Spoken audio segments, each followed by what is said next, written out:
Hello and welcome to episode 128 of Random Encounter, the RPG fan podcast. I'm your host, Robert Steinman, Pale Robbie on the boards. Joining me today is Derek. It's better than Fates, Heemsbergen. Yeah, or Derek, maybe Derek Alms for the Poor, Heemsbergen works for me too. Because the main character's name is Alm.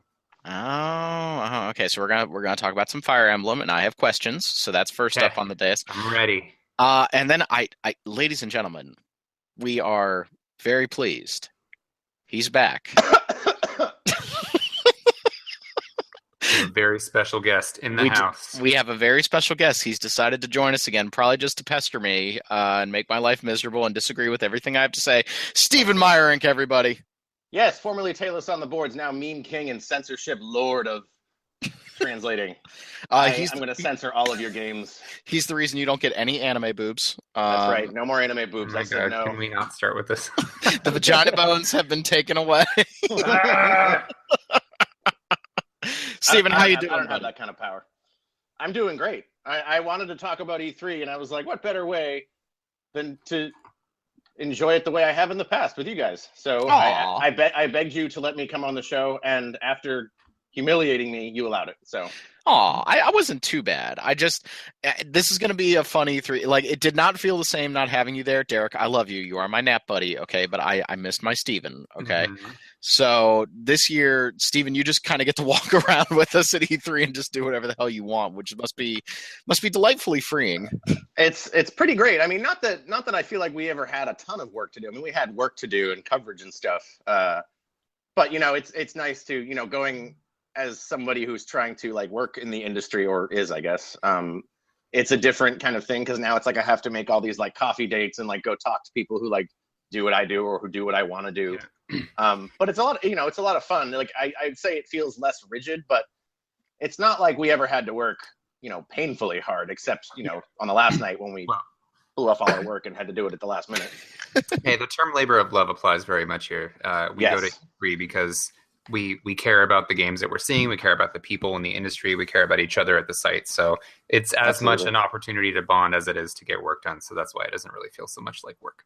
Yeah, absolutely. And that's sort of the thing. That's what I've been telling people, is that like, yeah, I get to go and I don't have to technically do any writing work, but I still get to hang out with you guys, which is great. So it's all the parts I liked minus the work. See, the writing the writing I genuinely enjoy. Like there was something. There was something pretty amazing about the first article I ever wrote about E3 was when I saw Bloodborne and I like lost my mind, and then we went to Witcher 3 and they gave me beer at 10 o'clock in the morning.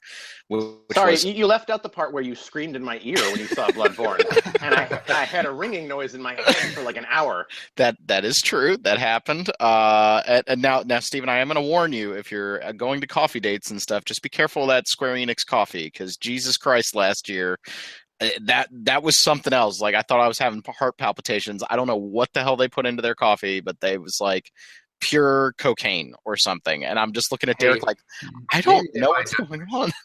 I'm under NDA. I'm not at liberty to discuss coffee. Oh my God. All right, so we're going to talk a little bit about the games that we're playing right now, and then we're going to switch into the E3 talk, because there's a lot of stuff to get really, really excited about right now. I'm personally excited if I get the opportunity to see whatever Miyazaki-san is working on over at From Software and get to shake his hand and see if, once again, if he tries to take me into some nether region of my own soul. Very, very nice when I did get to meet him. So let's talk about Fire Emblem. Now, Derek, right before the show, the first thing out of your mouth was, you love this Fire Emblem. And my question to you is, the internet does not seem to be as thrilled with it as you are. So what the hell's going on here? Like, not to put you on the spot. What's going on here? I feel like what I've seen, though, is maybe like people are saying, okay, this is enough Fire Emblem on the 3DS, and it's fine, but whatever. Because for me, like, I think the differences in this Fire Emblem are a little bit more subtle, in that it's not like a 100% reinvention of what Fire Emblem is, but Fire Emblem Shadows of Valentia it's a remake of Fire Emblem Gaiden, which, if I'm not mistaken, was like the second Fire Emblem game. Yeah, I think so. So this isn't, you know, an entirely new story and cast. What it is like a re-envisioning of an older game, and for that, or to that end, it has like a retro flavor to it. It doesn't feel like Awakening and Fates in a lot of ways, because they're directly taking elements from the old Fire Emblem Gaiden and trying to sort of modernize them a bit. So you don't have the weapon triangle anymore. You don't have the relationship aspect where you can have, marry people off and have babies. You don't have pairing units into single squares where you have two people occupying one space. Like, all of that is gone. So for me, it feels a lot more streamlined. It's sort of like a distilled Fire Emblem experience that reminds me of the Game Boy Advance Fire Emblem games, which are the ones that I fell in love with. Likewise. Those had the weapon triangle as far as I remember, but in this one, it's and you don't have weapon durability anymore in this one either. Every character has one equipment slot, and like if it's a swordsman, say, you can send them in a battle with nothing equipped, and they still have like a generic sword on their character. But if you get them a better sword, then they'll like gain mastery over that particular weapon and unlock more abilities with it. But so anyway, so Fire Emblem Echoes, I feel it's much more to my tastes because it feels retro and but like an updated retro, not a needlessly tedious or frustrating retro. So these are the main reasons why I think Echoes is fantastic. It suits my tastes because it doesn't have that unnecessarily. Well, I think it's unnecessary complexity with pairing off all the characters, because what you end up getting is a lot of options for how you can make characters interact with one another, but very little depth to any of those interactions. I always found it very superfluous, and I wasn't a fan of it because the writing was not good. I absolutely agree, especially in Fates. Yes, I think Fates was by far the worst offender. Awakening was, it was what it was. It was fine. But I think Fates really went down that rabbit hole of like, how can we pander to every specific type of fetish out there? Or not just fetish, like sexual fetish, but it was like, and that's fine. I'm not discounting sexual fetishes or whatever. Like it's just like every character seemed like they had a specific target, and for that reason I couldn't really connect with many of them because it was like it just felt like none of it was for me, and that's fine. They don't have to be for me. But anyway, I think the main thing was how shallow a lot of the characters and the interactions between those characters felt. So Fire Emblem Echoes was handled by a different localization team. I think it was 8-4 who did this one. Yes. And it is night and day difference. The quality of the writing shines through in the smallest of interactions in this game, and they don't feel inauthentic. Because in Fates, I felt like so many of the conversations that people had were just like stupid slapstick without any sort of nuance whatsoever, and like no comedic timing or no understanding of how actual human beings talk. Echoes really does a great job of making the characters, for as relatively shallow as they can be, they feel so much more alive because they just have real conversations with one another. Like even the voice direction is fantastic. And I think a lot of it has to do with the writing in the game. So it just makes such a big difference when the team who's doing the localization and the editing like has a better grasp of how human beings actually communicate. Yeah, it's interesting too, because 8-4 handled Awakening. So I think it's also just like, maybe it's just the development team, like what they chose to go with. Because I think, I can't recall exactly. I don't know who handled Fates, but it wasn't 8-4. But I think 8-4 handled Awakening and this one. So like, it's so interesting to see like the difference in style, and like, because that's what you're saying is what I've heard a lot too, and sort of why I'm interested in it. Because I've just, the pairing and supports, I found, like, I'm glad people enjoyed that, and I wouldn't want that taken away necessarily. But I really got into the series with the two GameCube ones, which were disgustingly, unbalancedly difficult at times. But like, I thought that game had really good like character relationships and writing and stuff. Yeah. Too. So that's what excites me about this one. Yeah, it's one of the points that I heard somebody say on Twitter, and I apologize because it was somebody in my Twitter feed. I don't remember who said it, but it was something along the lines of Fire Emblem Echoes does a good job of making you invested in the characters in its story because you start with many of them as childhood friends, and you have a sort of short sequence at the beginning, a la Tales of Grace's F, but not nearly as long, where you have the characters all playing as kids, and there's like your first battle is them as kids. And that's cute. Yeah, and so when they grow up, it's like, okay, these people have known each other for a while, and you as the player already have a little bit of attachment to them. And they all start out as a base villager class. And in Fire Emblem Echoes, instead of needing to get those specific items to promote units, it's sort of, once each character reaches a certain level, which in this case, it's like 2 or 3, something very low, each character can be promoted into one of several classes. That depends on the character. There's like one character, she has like Cavalier, Knight, priestess and something else, or cleric rather, and something else available to her. Whereas another guy has like cavalier, knight, archer available to him. So if you want, you can choose how your initial loadout is set up, because each character has a lot of branches in their character promotion path, and you don't have to worry about getting the right item to do it. So it makes it, so what I'm trying to say is, like, you start out with characters who you're already somewhat attached to because of the storyline, and then you get to sort of mold them the way that you want to. So your army feels a lot more personalized as a result in the very beginning. And as now, oh, go ahead. I was going to ask you, I don't know if you're far enough. Isn't it smaller cast-wise than the last 2 entries as well? Yes, and it does. It seems like it so far. Well, especially because Fates had 3 storylines worth of characters. Right. So this one has. There are 2 protagonists in this game, Alma and Celica, but you don't have to choose who you play as. The game alternates between them. So each character has their own army, but those respective armies are still smaller than anything you would have seen in Fates per character. I see. So yeah, interesting. It sounds a lot like, honestly, to me, Shining Force. Yes, I do get, like I said, I got very much a retro vibe from the game. So it does feel like the older Fire Emblems, or maybe something like Shining Force, or maybe even like Arc the Lad, the first one, a little bit. Oh man. It's I just really enjoyed the direction that they went in, and there's just so much more authenticity to the interactions. And I don't feel like they've lost anything by getting rid of it's surprisingly the weapon triangle being gone. I don't feel like that ruins or breaks the game or takes away all the nuance. Because at first I was like, well, if any weapon can beat any other weapon, technically, what's the difference? But it's more like you're looking at the reach of different weapons, or how far a certain unit can move.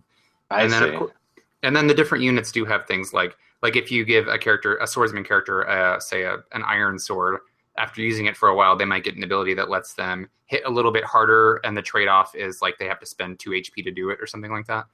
So there are still different nuances to all of the weapon types depending on the characters that use them, but it's not so profound as like, oh, well, here's an axe person going up against a lance person, and there's no way the lance person can win.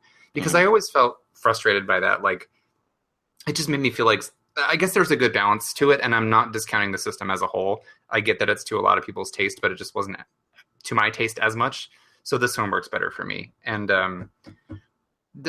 another extension of that is I worried that maybe the difficulty would suffer, like it would be too easy to plow through or whatever. And what I really appreciate in this one is they retain options for, you can either do classic or casual, so you can have permadeath on or off, and then there's a normal and a hard difficulty. Now, I think this one does incredibly well is, even if you have classic and you want permadeath on, like a lot of Fire Emblem players are used to and appreciate, you have a mechanic called Mila's Turn Wheel. Mila is a goddess in this universe who the 2 main characters have access to, like, this artifact called Mila's Turn Wheel. And what it lets you do is rewind time a certain number of turns, a la Tactics Ogre Let Us Cling Together. Mm-hmm. You have a limited number of uses per battle. So when you start the game, you can only use it like 3 times total. I think you can rewind as far as you want, but you can only use it a total of 3 times per battle. So if you want to play in classic and still have the challenge of, not wanting to let one character die, that's fine. But what that turn wheel does is eliminates that annoying, like that sort of barrier of, if I make one mistake, I have to restart the entire battle. Right. It's a lot more forgiving, while still, it doesn't eliminate any of the challenge, because you still have to be on your toes and think strategically. But it just removes the punishment of dying. Well, it sounds like that's a great way of acknowledging what some consider a design flaw. Because, like, my big thing with Fire Emblem was I basically save scum the game, because I don't want to play on. I like playing on classic mode, but I always do restart when someone dies. So this essentially turns it into a gameplay mechanic by making it a resource, which sounds awesome. It's like, oh yeah, I messed up, but I can go back and do this instead. But then I won't have it later. Say if I get to the boss or the guy guarding the wall, and then he one-shots somebody. That sounds really cool. Yeah, and as you progress through the game, you can get you find these cogs for the turn wheel scattered throughout areas that give you extra turns. So right now I can use it like 6 or 7 times per battle, whereas I only started with 3 uses. So it encourages you to explore as well, which brings me to the final change in this game that makes it so different from the previous ones. There are dungeons with full 3D exploration. So you actually you control Alma or Celica, one of the 2 main characters, and you actually walk through a little dungeon where you can slash your sword, and there are, like, you can break barrels to find items. There are hidden paths to find, and none of these are especially long, but there are enemies within them. And if you hit an enemy and bump into one, it brings you into the typical Fire Emblem tactical battle, but they're on a much smaller scale. Like, you might only have 3 to 6 enemies instead of an entire army to fight. So what this is doing is giving you the sort of the freedom to explore and which makes this world seem bigger in turn, as far as I'm concerned, while also retaining that gameplay. That's another thing that really had me wanting to play this is, again, like, having played lots of Shining Force, they didn't necessarily have dungeons, but they did have like explorable areas that could spark a battle. And like this idea of having like a 3D dungeon, but then cool like turn-based battle or like, strategy battle sounds really great. It's sort of like with what's the mobile one called? Heroes. I felt like the battles didn't really have any strategy to speak of. It was just sort of like, here's 3 units, now hit each other until you grind and get your next gacha to get your waifu. Yeah. And like this one, it's like, are the randomized battles, do they feel a little bit strategic, or is it more like you can definitely hit each other? If you're playing on classic, your units can absolutely still die in them. I mean, because I've been careless in some of those. I'm playing on casual mode for this one. I've had some battles though where I've been careless and I've seen characters die, and I was like, ugh, I'm glad I wasn't on classic. Or I guess I could have just used the turn wheel, right, to go back in time. But yeah, like, it's not that. I mean, they're going to be easier. The ones that you find in the dungeon are generally going to be easier than a full scale battle, just because they're so much smaller. But yeah, there's still some challenge in them. And I think that's important with these turn-based strategy RPGs. Like, you want the big combat encounters because they can feel really epic, but at the same time, you don't want them to go on for hours and hours and hours.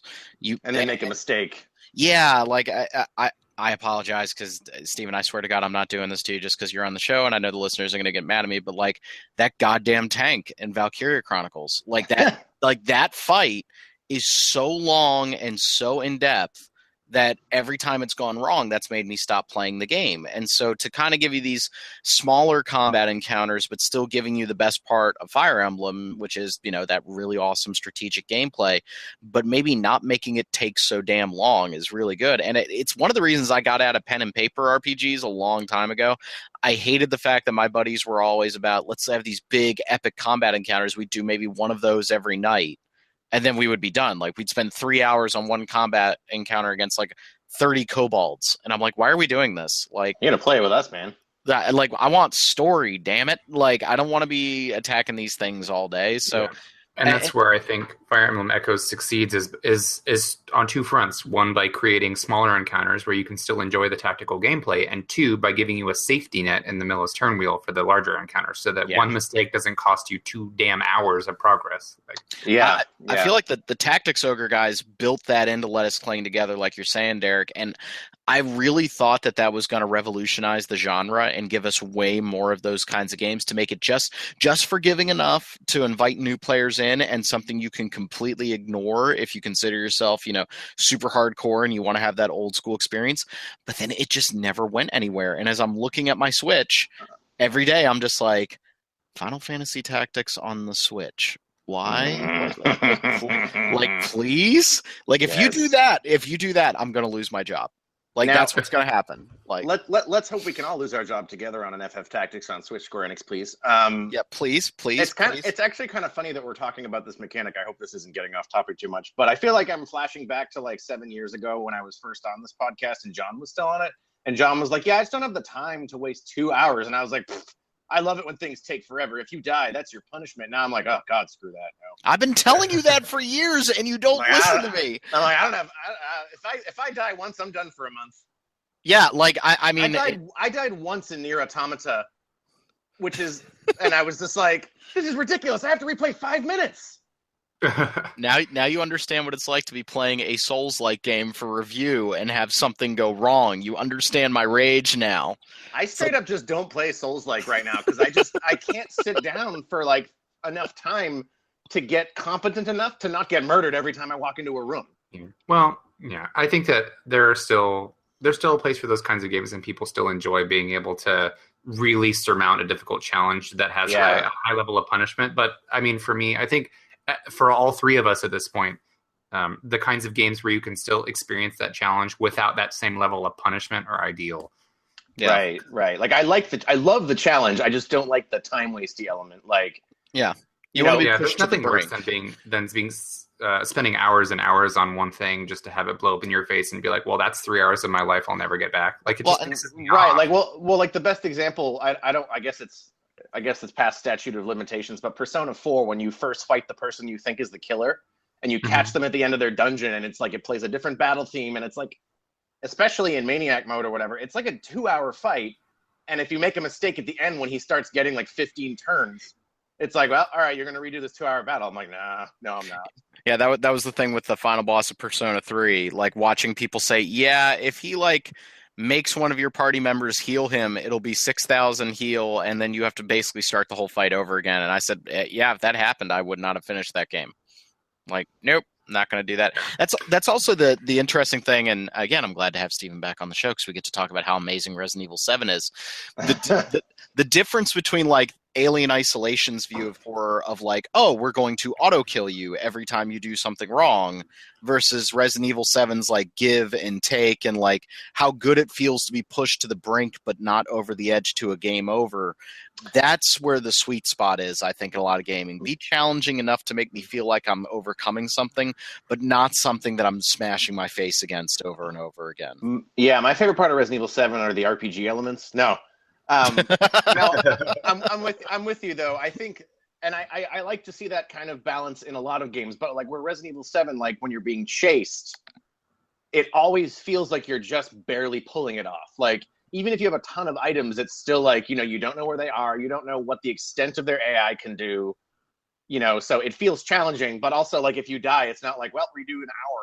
You know, Yep. It's just like, yeah, you died. You know, started this sequence or whatever. Well, I mean, Derek, you definitely turned me on to the new Fire Emblem. And all I was bringing up at the start of the conversation was, like, I was a little surprised to see the scores, like, hovering around 7s and 8s instead of, like, the 9s and 10s that Fates got. But it almost feels like then people started to go, well, Fates isn't all that great. You know? Just based on Derek's reaction, I think I'm going to agree with him. Yeah, I think that it's not... As always, you know, every review that we give is going to be subjective, right? Because it's impossible to remove subjectivity from reviews. But for me, it's just like more to my tastes. I like the removal of the mechanics that I wasn't a fan of or that I found superfluous. I think that the level of challenge is better, and I think that the writing makes me more invested. Like the last several Fire Emblem games, I remember being very excited for Fates before it came out because I liked the idea of having two opposing viewpoints, and I was like, that's so cool. I want to see, you know, because I'm sure each side has their own motivations and I want to see where it goes. But it just felt so damn, like, it was so juvenile because the evil, you know, Conquest is just like, I'm sure the evil emperor with a literal goddamn shadow of blackness around him isn't really evil, right, guys? Like, are you kidding me? Fine. And so there was just no actual depth to be found there, and I didn't find any of the characters to be likable. Well, that's very harsh, but like I didn't find many characters to be likable or believable. So Echoes for me corrects those issues by giving me characters that I can relate to better, and I'm legitimately interested in where the story's going, even though I think overall it's not going to be that surprising or revelatory. But it's still like if I care about what's happening in the moment to moment and each character, like I like the support conversations in this game, which were never a thing for me in the last couple Fire Emblem games. When you get characters, because characters will get like affinity up when they're sort of near each other, they don't have to be within one space. But you can still talk to each other in battle, and they'll still get an affinity up. And so far, I haven't really found any use for that beyond just flavor text. But I do it when it's available, and it's cool, and the characters are fun, and like. Yeah, well, you know, it doesn't have to be this revolutionary plot of like I've never seen this before. You know, I feel like this game's review scores are, to me, they indicated two things. One is that a lot of people started the series with Awakening and Fates and did not like the basically going backwards into older versions of the game, which is why I think this one's more polarizing, because the series was polarizing before that. Mm-hmm. And yeah, isn't it weird to think that like Fire Emblem Awakening was sort of a last ditch, like, will people still like Fire Emblem? I don't know, let's try. And then now it's hugely popular. Yeah, exactly. So I feel like this is sort of, in part, you know, a concession to people who were fans of the older style. And also, you know, I just feel like, you know, this tight-knit group of people where it's not like choose who you want to pair off and that sort of thing. It's like we have this one story we want to tell, and that is more limited in scope, but it also feels a little, it sounds like it feels a little more like they're trying to say something with your cast and with the plot line. Yeah, it's just a little bit more. The cast feels a little bit more intimate, even though there aren't as many characters leading the action. I still care about them more. Also, I already said this, but like seriously, the voice acting is so much better in this than any previous Fire Emblem game I played. Holy crap! I've been hearing a lot about that. Major kudos to the voice director and the voice cast for that game. So yeah, I think if you weren't as enamored with some of the newer systems in Fire Emblem Awakening or Fates, or you thought that the story wasn't quite there for you, that Echoes is going to be right up your alley. Maybe I'll have to pick it up before E3 so I have something on these million flights. I really do recommend it. Yeah, I really think it's great. I guess we're all bringing our Switches to just play Mario Kart, drunken Mario Kart all day. We really should. Listen, I have discovered. So my partner Miyoko is not especially ragey, not given to video game rage. I am slightly less given to video game rage, and I don't think I've ever been like the two of us as a unit. I don't think we've ever been more full of salt and hate than when we're playing Mario Kart. Not towards each other, but just like. I'm like, I love this game. Oh, I got hit by 5 red shells at the end. This game is. I was about to say bad words, but it's just like, oh, look at that. I was in first the entire race, and then all of a sudden I got hit by 3 lightning bolts and 4 red shells, and I'm in 13th. That sounds like balance. And but then I'm like, let's play another one. Oh my god, I need it. Let's do it again. So I guess the only quick hits that I really have are I was on review for 2 games in quick succession. I finished up Prey, which was very, very good. Really enjoyed that. Had some technical issues here and there. I didn't run into the save bug that made the internet kind of melt, thankfully. But I did have kind of an uncomfortable number of crashes to the desktop, which kind of sucked.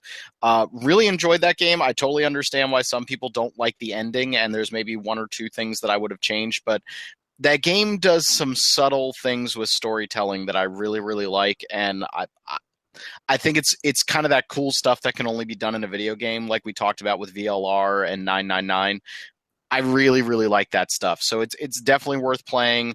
I think that we're probably going to talk a little bit about Bethesda here in a couple minutes as we move into the E3 talk, but I think that game was done a disservice by people trying to plow through it real fast. I think that was very damaging for it. Yeah, I'm not super far. I have about 6 or 7 hours on it, but I play everything really slowly. And I have to look at absolutely everything. And I feel like that's the strength of the game is all these like details, and that like what I find really engaging about it is that it's like they had this flow chart of everybody on board this ship. Yeah. What department they worked in, what they did, and their interpersonal relationships. And so like when you go from department to department, you can track where every person is on the ship, even if they're dead, and find like clues to their last moments and what happened to them, or in some cases if they're alive.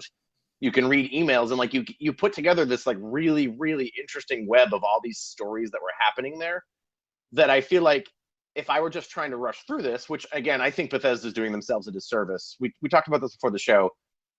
I think they got a false positive with Doom because they showed off the multiplayer before it came out. And then it was like, see, we actually were hurt by the pre-release coverage. I think that's false positive.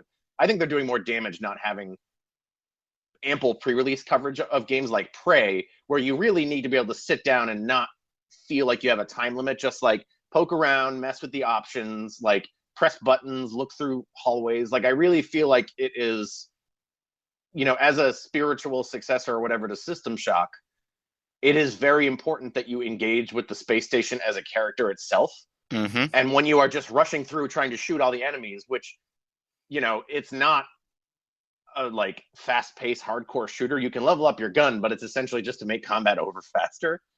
I really do feel like I agree with you that I think A, they were hurt by not having pre-release coverage, and B, it is the kind of game you really need to like sit down and take your time with and explore, as opposed to, rush to whatever the objective is. Because I actually feel like the game is pretty loose in terms of giving an objective. It's like, yeah, go do this thing. And I'm like, yeah, I'm going to go look at these 10 different areas that I've unlocked keys to because I opened some guy's drawer and found a key to somewhere else in the station. And then I went in there and found this optional area and this whole backstory of people doing this. And then I found a code for a safe somewhere else, So definitely I think it's a slow burn game that is not served by a rushed experience. Yeah, for sure. Yeah. And we talked a little bit about how the two leads for Dishonored 1, Raphael and Harvey Smith, they kind of went their separate ways. One went to work on Dishonored 2, Harvey Smith went to work on Dishonored 2, Raphael went to work on Prey. It kind of feels like I think those two were evening each other out a little bit on Dishonored 1. So like Dishonored 1 had a solid story, solid locations, really awesome gameplay. Dishonored 2 has pretty good gameplay, maybe a little stale for my taste compared to the original, but like all the storytelling and atmosphere was kind of gone. Like I think Harvey Smith was way more focused on just gameplay systems. And meanwhile, Prey, I don't think Prey is the best playing game I've ever played, and like sometimes the stealth seems a little scattershot. It doesn't seem as gameplay focused, but the world and atmosphere of Talos 1 way, way more interesting than anything in Dishonored 1 or Dishonored 2. And I think that's really playing to that game's strength. So I kind of wonder what happens if those two decide to come back together for another game. I'll be a little disappointed if Arcane finds himself in some trouble. I know Dishonored 2 didn't sell as well as people were anticipating, and I think Prey kind of got nailed a little bit the way Steven's talking about in terms of reviews. But these are two really interesting games that are still doing something that we don't see a whole lot out of. There's a couple like Underworld Ascendant and System Shock 3 are around the corner, probably like 2 to 3 years down the road.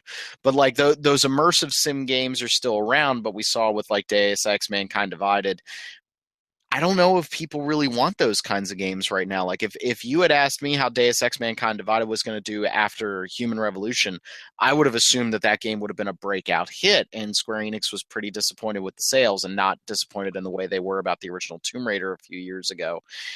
I really don't know what gamers want right now, or if maybe those games were so similar to previous titles that people weren't interested. I don't know. Like that, there are moments in this industry right now where I'm like, I don't know what the hell people want. I was pretty surprised by. I wouldn't. Let me rephrase that. I don't think I was surprised by Deus Ex because I really liked the first one and felt very like invested in its development and like when it came out. And I mean, obviously, I got to go to the studio and try it before it came out, so that could be part of the reason. But also, I liked the original game, the original Deus Ex, not Human Revolution, and.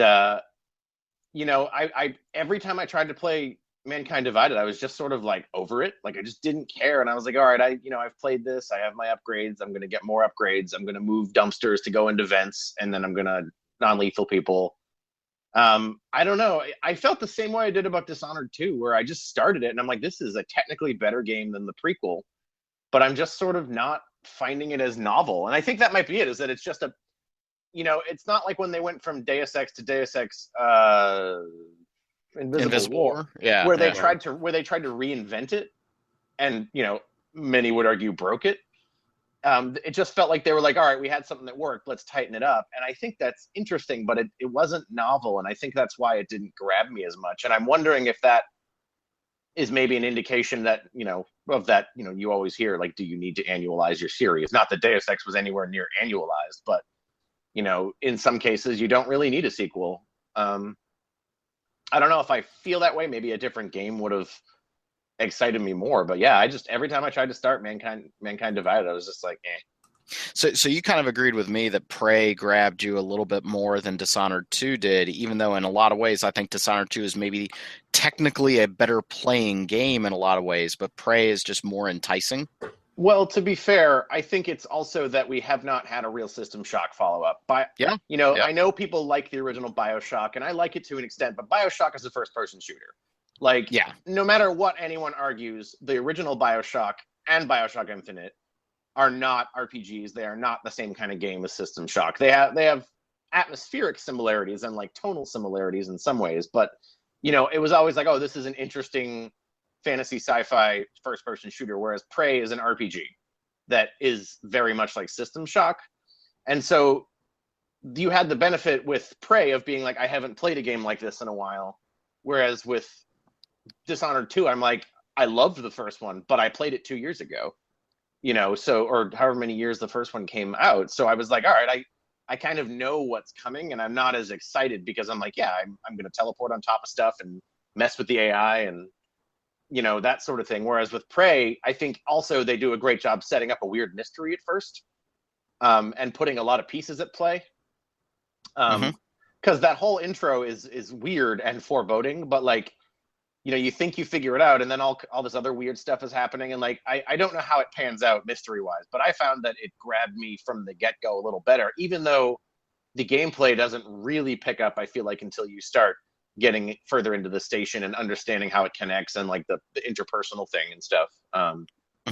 So that was a long way to say, yeah, I agree. Yeah. I think Prey is a little better at grabbing me anyway.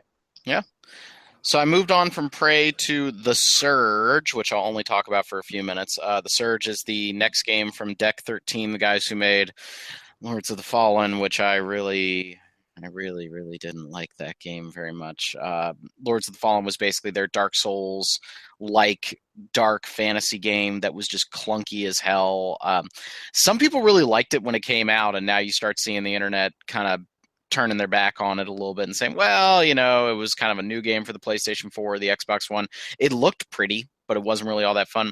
The Surge, by being kind of a sci-fi Souls game, it kind of does everything that Lords of the Fallen did. It does almost everything better, like to have this dismemberment combat work so well where you can target specific body parts on enemies. That actually became kind of the best part of the whole game. It's like, well, I could target the unarmored pieces of this enemy in order to take him out faster, to stun lock him and get him done real quick. Or I can target the armored pieces, which are going to leave me more open, but give me the opportunity to harvest resources from the enemies. That's actually a really cool give and take in combat that I was kind of digging on a little bit. You're not relying on like, oh, I need this enemy to drop another Titanite shard so I can upgrade my weapon. So I'm going to go out and kill like 10 of them and just pray to God that I get a random loot drop. This was actually pretty neat. And I think the game made a very strong first impression because the first area in the game is the best designed. It is very different. It's very evocative of this kind of dark dystopian future that they're going for. And then the game's biggest problem kind of happens, which is all of these Souls-like games, and Steven, you and I were texting each other back and forth on this, all of these Souls-like games are missing the number one thing that I play a Souls game for, which is exploration and level design. Yeah. And like Neo had this problem where its level design was pretty terrible. Like there were some levels that were okay, but a lot of them were very, very repetitive and just didn't feel like living, breathing worlds. Again, that's kind of one of the reasons why I think Prey grabbed me so much, is that Talos 1 feels like a living environment. So go ahead. I was going to say, do you think it's the issue with the Souls-likes? Because I actually would argue it's an issue with games as a whole. Not every game doesn't prioritize level design, but like you see it a lot with smaller indie games that focus very heavily on a great set of mechanics. Mm-hmm. And they either have procedurally generated levels, which isn't necessarily bad. That can work for some games like Dead Cells, which is awesome. Dead Cells is awesome.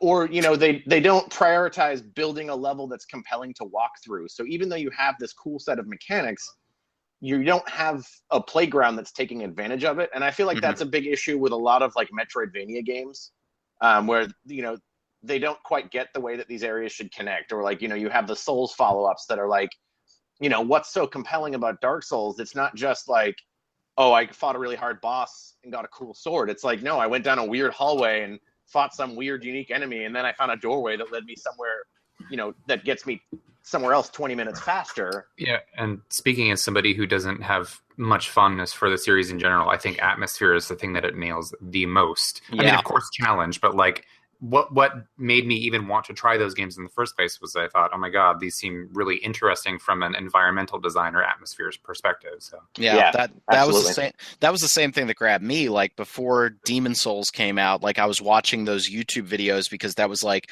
the beginning of streaming video games, and this was a game that was available to everybody because the PlayStation 3 wasn't region locked. And I remember just looking at these environments and I was like, this feels like a 3D castle. And like, going back to the PlayStation 2 days, they couldn't really do that without lots and lots of loading screens and chopping up the levels.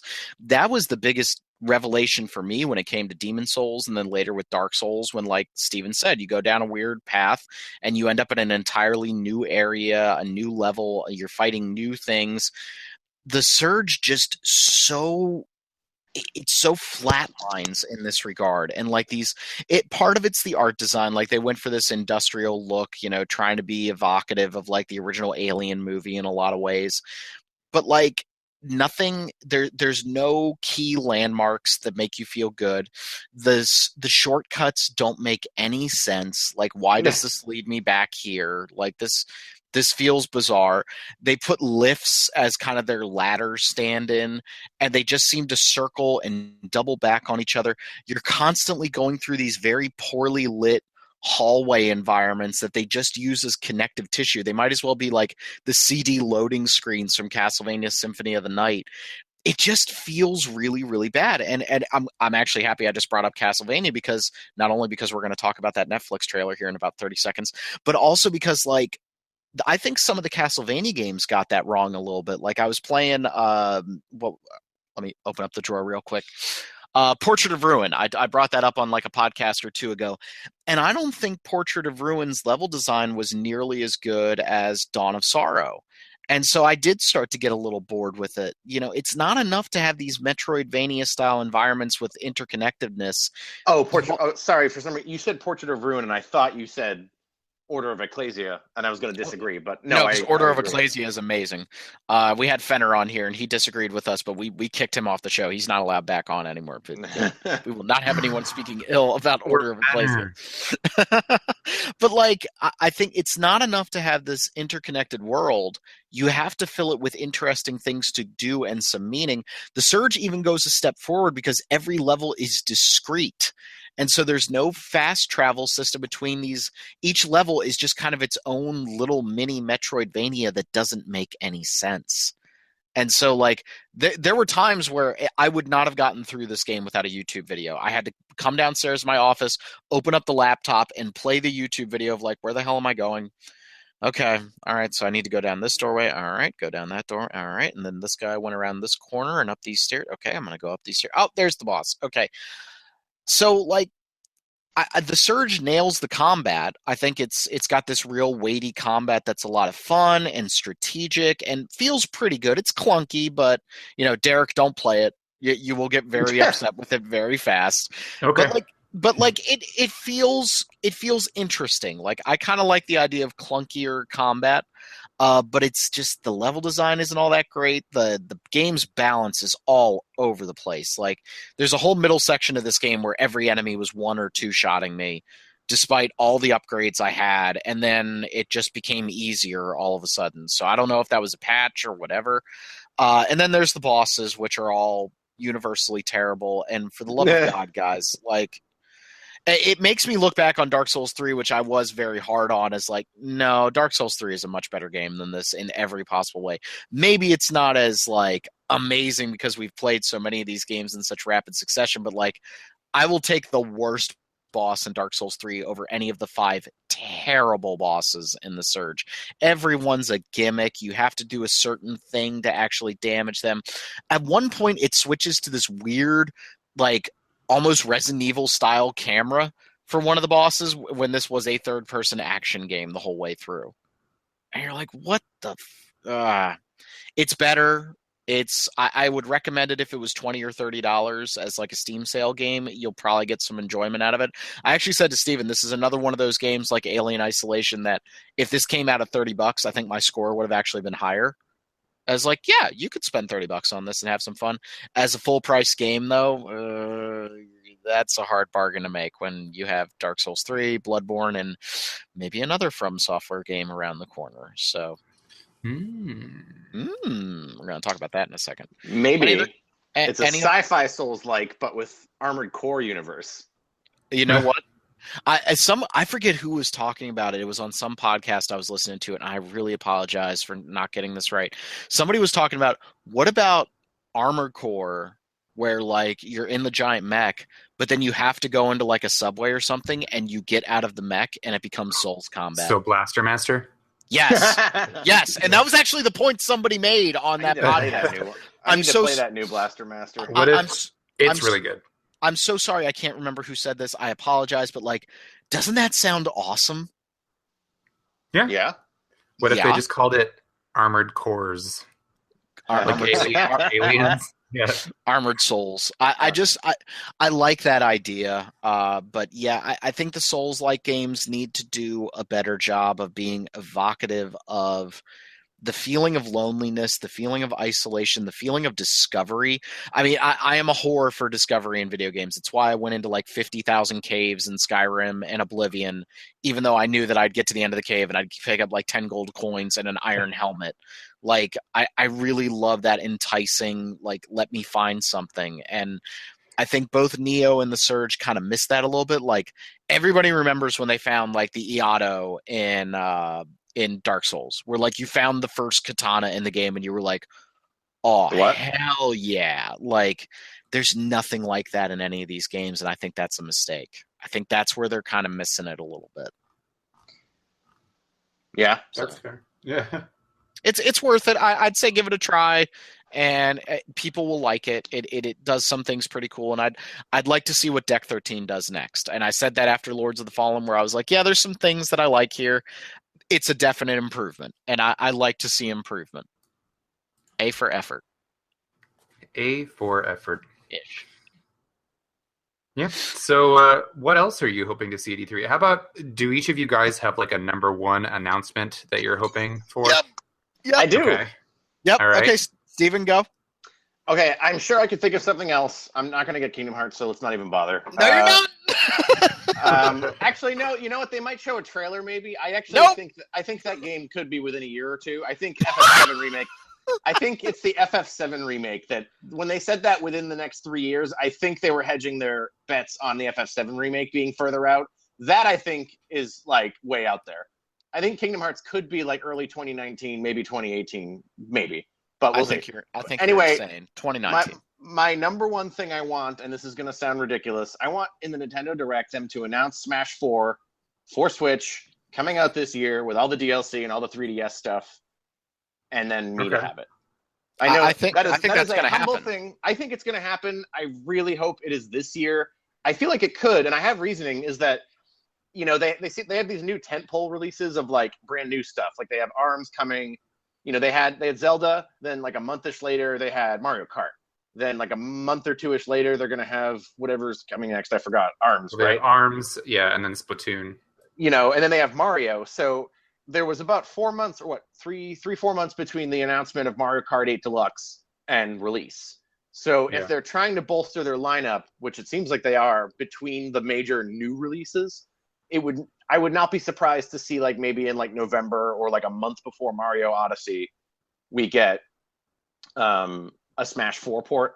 Because I mean, look at the sales of Mario Kart. I'm sure they realize this, but like they can essentially resell every Wii U game because nobody bought them because nobody bought a Wii U. So you take Mario Kart 8, which like there were like articles saying it was going to be the worst selling game in the series, and now it's the best selling game in the series. Who the hell thought it wasn't going to sell? No, well, on Wii U because there just wasn't an install base. Like it sold well. Oh, I thought you meant on the But- Switch. but Okay. Because Switch is such a sales success right now and seems to be on an upward trajectory, which when you have a good idea and you execute on it well, there you go. Mario Kart 8 sold a ton, and so I feel like they're going to look at that if they haven't already and didn't predict that and go, okay, what other Wii U game has the longest tail? And then you look at this. Yeah, I wonder. I feel like the phrase "it prints money" is going to be applicable. So I really do. Maybe it won't be this year. I really hope it is. But I would love to see Smash 4 in the Direct. They don't have to add anything, although my guess is they'll add an Inkling and maybe like, I don't know, Ridley. Yeah, Meta I could see Ridley them or doing like just maybe That one more character or two.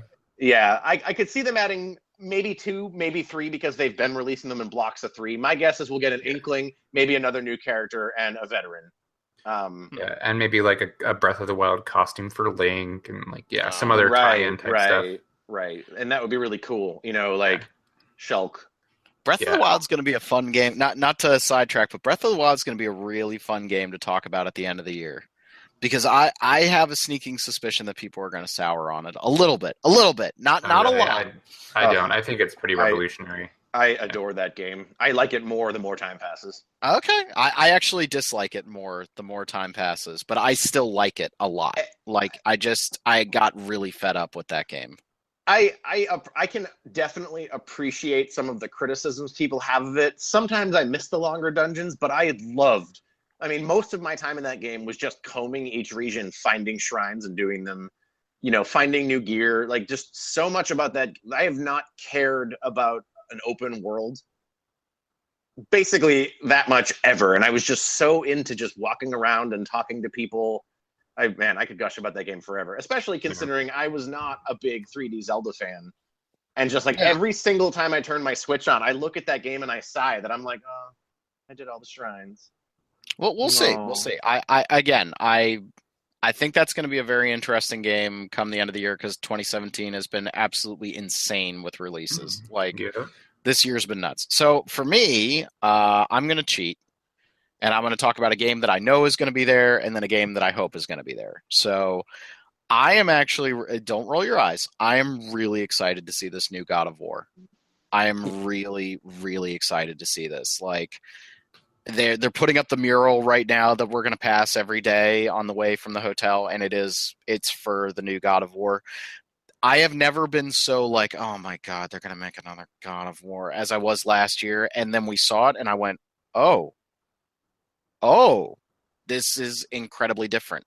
Like, this is a third-person action game that is kind of going for that Hellblade thing a little bit that I think is really, really interesting. I like the idea of Kratos being a different type of Kratos instead of just pure rage monster. Like, that entices me. I like the whole Norse mythology thing, and I love the fact that Cory Barlog, the director of the best God of War 2, is back. So that game is high on my list. I'm hearing nothing but stunned silence right now, but I'm really excited to see that. I need to see more. Yeah. I need to see more. I'm not going to poo on your excitement for it. I think it looks interesting. I'm not entirely sure why it's called God of War, because it looks like it's not going to play anything like the other God of Wars. It looks like Horizon to me. Yeah, it looks like in a lot of ways. Yeah, it looks like Guy Horizon, and like. Well, why was Resident Evil 4 called Resident Evil 4? You could have called that Bushwhack Zombie Killer, and it would have been awesome. That's very fair. That's very fair. I guess my only real skepticism comes from them trying to make me give any damns about Kratos as a character. I think that's very admirable for them going for that. And I agree with you. That's going to be really tough, because I cared about Kratos in the first game because he was a tragic mythological figure. Like, that was his whole point. And then they drove it into the ground, and then they nuked it, and then they salted the earth and then nuked it again. And that was around the time we got to God of War 3. That's the thing is, you look at The Last of Us, and spoiler alert for The Last of Us. The whole point of that game is that Joel tells you throughout the game what a bad person he is. But all you have is Joel being a good guy and protecting you. And yes, he's murdering people, but he's doing it for the player's cause. Right. And then, at the end, you realize, oh, Joel is a bad guy. Like, Joel is kind of selfish. Like, this isn't about her, it's about him.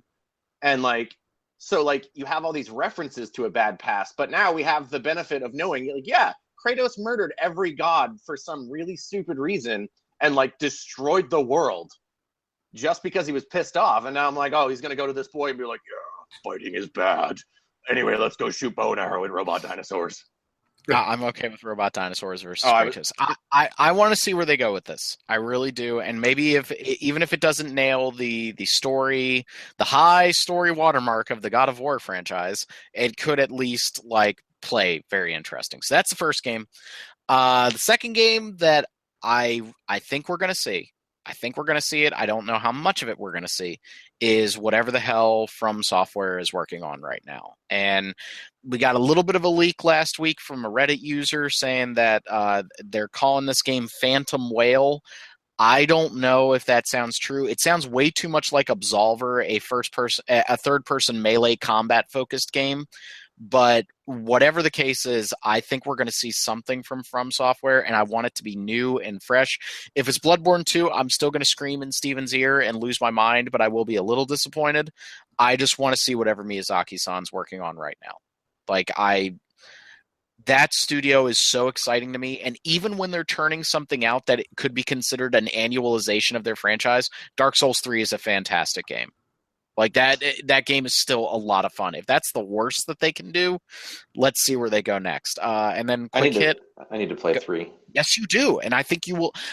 Steven, I've been saying this to you for a year now. you are going to love 3, and then you're going to say over and over to me how much you hate Bloodborne, but you love Dark Souls 3. That's what's going to happen. You're going to love it. Watch this, you're going to love it. And now the question before Derek gives us his, do we get any Metroid games at this E3? It'd be nice. I mean, I'm not holding my breath anymore, which is really sad. I just don't really. They haven't given it attention in so long that I forget what it feels like to be excited. To be excited about Metroid. Like, would you want it 2D or 3D? Both. I like both. No, that was called Metroid Other M. You don't want that. You really don't want that. I guess. No, I just don't want Team Ninja to make it. Yeah. I think it could be great either way, because I think the Prime series of games were good. I never finished 2, and I didn't even touch 3, but I enjoyed them. But I'm gonna say 2D if I have to pick. Yeah, 2D on Switch. I would be. I mean, they've already proved that the Switch is an incredible console for 2D, like classic style games like Blaster Master Zero. So I would like. So I'm like this every year. So you're gonna make fun of me, but like Reggie mentioned last year that he knows people want a Metroid, and I know the series has never killed for them sales wise, but neither did Fire Emblem, and then now it does. So I don't think it's impossible. I think Nintendo tends to not announce things that are like 10 years away, Breath of the Wild notwithstanding. Their general policies, they usually don't announce big tentpole games until they're like maybe 6 months away, unless they get delayed. So maybe they don't announce it this year. I think we will see a Metroid on Switch. I hope it's this year.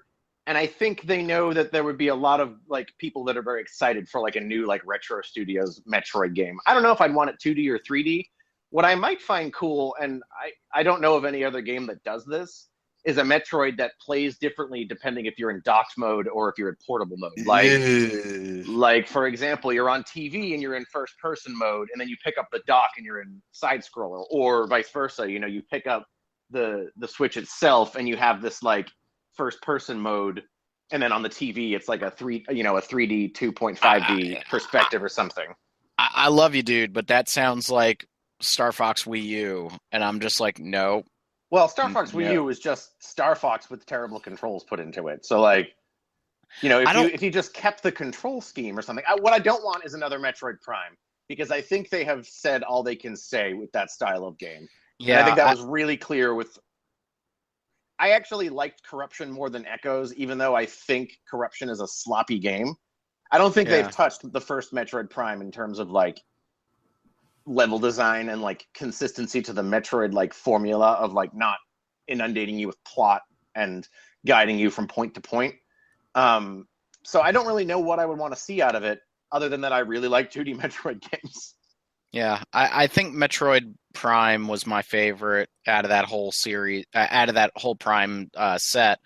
Echoes well overstayed its welcome, and I did not like the gameplay mechanic of going back and forth between the Dark World. And then I didn't play Corruption because I didn't have a Wii until very, very late. I think the 2D ones age better, and I think that might also be a better fit for Metroid right now to kind of be a smaller game. And I don't mean smaller in like this is going to be terrible. I mean it more in like not throwing a ton of resources at it, making it like a 2D game that Nintendo can put the right number of resources in, see how it sells, and then go from there. You know what? Like Kirby. Kirby does not get big budget Mario Odyssey 3D games. Kirby gets cute 3DS games that are fun and approachable.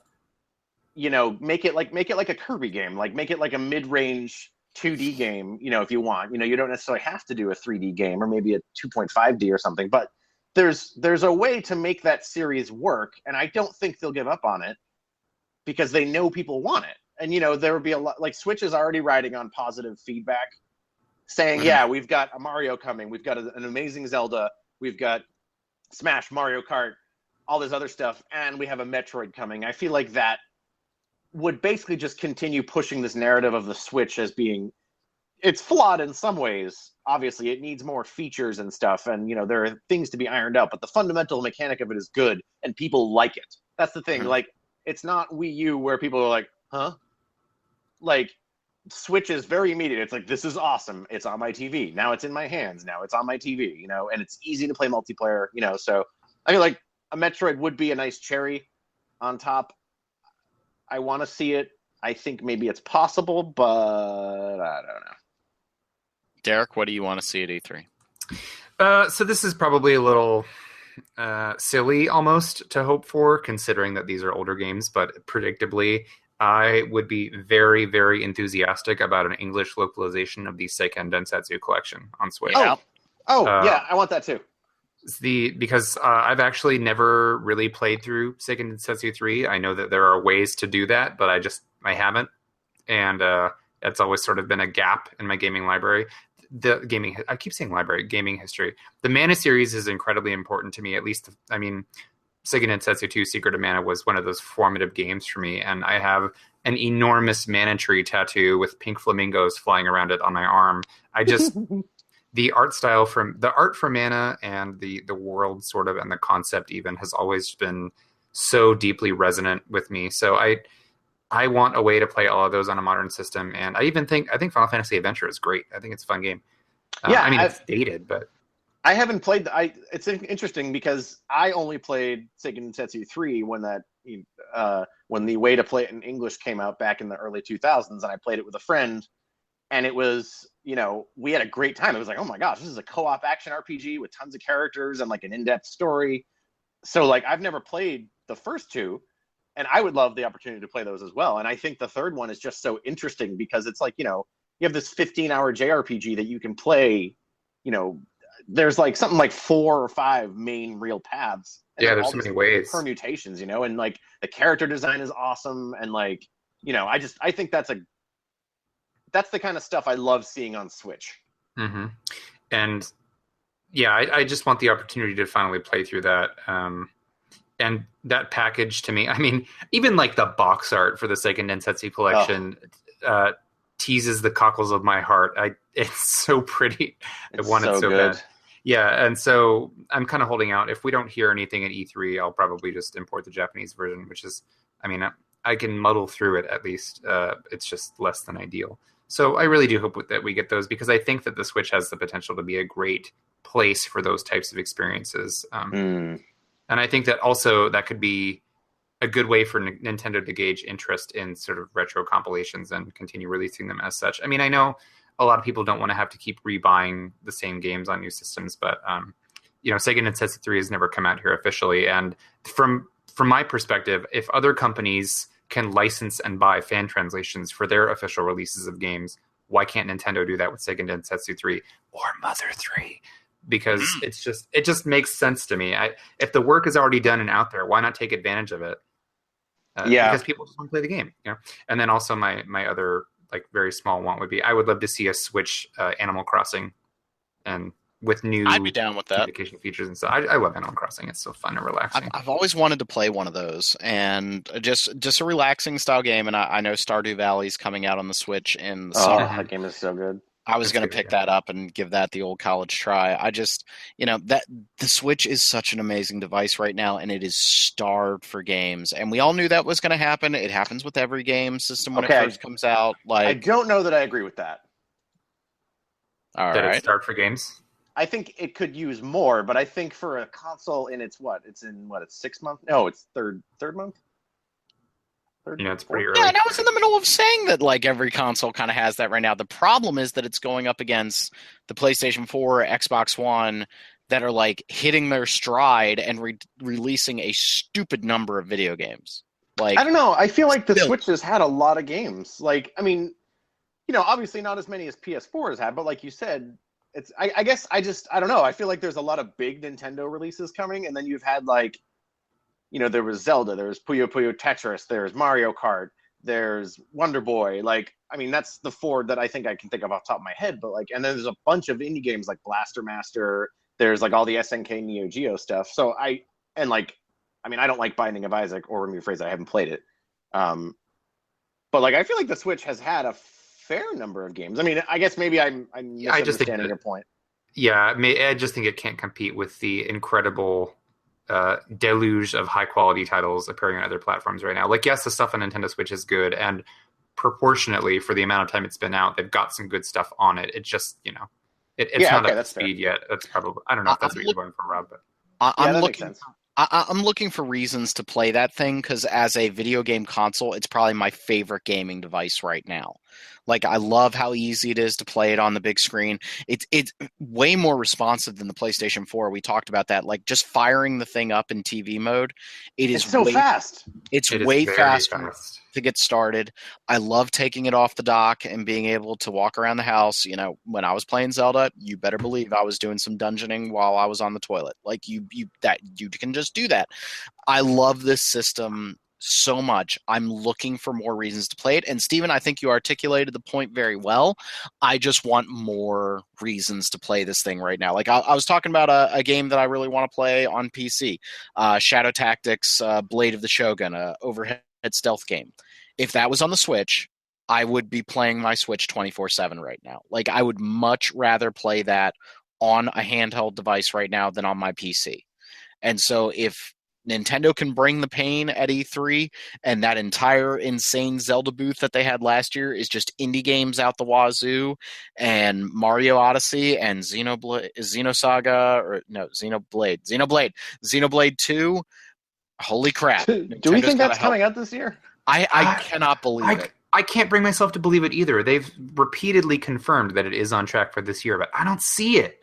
Unless they're doing it, unless it is like their game of E3 and they do a blowout and it's like, here it is, guys. It's coming this year. We promise. They wanted to keep it under wraps. Like that's the only context in which I could see it actually releasing this year. Yeah, I'd lose like my goddamn mind if it came out this year. You know, they like I said like 10 minutes ago, Nintendo tends to not announce this stuff that far out, relatively speaking, compared to like Kingdom Hearts 3. But like they've shown nothing. Yeah. I mean, I guess they showed like the trailer and stuff that had in-game footage, but it didn't show in-game combat or gameplay. So I'm like, is it going to be like a November release? And so they're going to blow it out at E3 and, like Derek was saying, like, and they're like, yeah, November, because like nobody knows who's localizing it. And I'm thinking maybe it's in-house. I would love if it was Nintendo of Europe because I just need more runtime time. But, I would lose basically I bought a Switch for the promise of a Monolith game, actually Xenoblade, because I knew it was out when I bought Switch, and Smash 4. And like, if those come out in the first year, I'm like, all right, well, I'm spent. Yeah, I love this device. Don't get me wrong. I just want more reason to play it. Steven, do you think we see Resident Evil 2 remake? Do you think we see it? I think we see it. I think we might see it. I think it's possible. I mean, we didn't expect to see Resident Evil 7 a year ago, and I lost my goddamn mind. Like, Derek, were you in the hotel when I started just screaming? Yeah. I'm sorry. Because like we're all watching now, this. To be clear, he doesn't mean we were in the room. Were you anywhere near the hotel within like a about mile radius? 3 blocks out, and I heard this faint sort of crying. No, because like that yes, Scotch. But like that trailer, like we're all sitting there watching it, going, "What the hell is this?" And then it just says Resident Evil 7 at the end, and I went. And so I'm really happy we're going to be back at the Sony press conference. It felt wrong to not be there last year. Like, there's something just so exciting about it. Here's a question: does anybody get it up for Destiny 2? Anybody going to get it up for Destiny 2? I'm interested. People really liked that first one. Like, that game has a pretty dedicated base. I don't know why. I don't get it. Destiny reminds me a lot of Phantasy Star Online. In terms of it's very it's very grindy. It's very much about getting those incremental upgrades to eventually get your big upgrade. The classes are very sort of limited in what they can do, because they can all kind of do everything and they have slight differentiations. I mean, people liked the first Destiny. Like, it did not hit Bungie or Halo numbers, but it's an MMORPG. It was never going to, or it's like a weird hybrid online thing. So like, I don't know.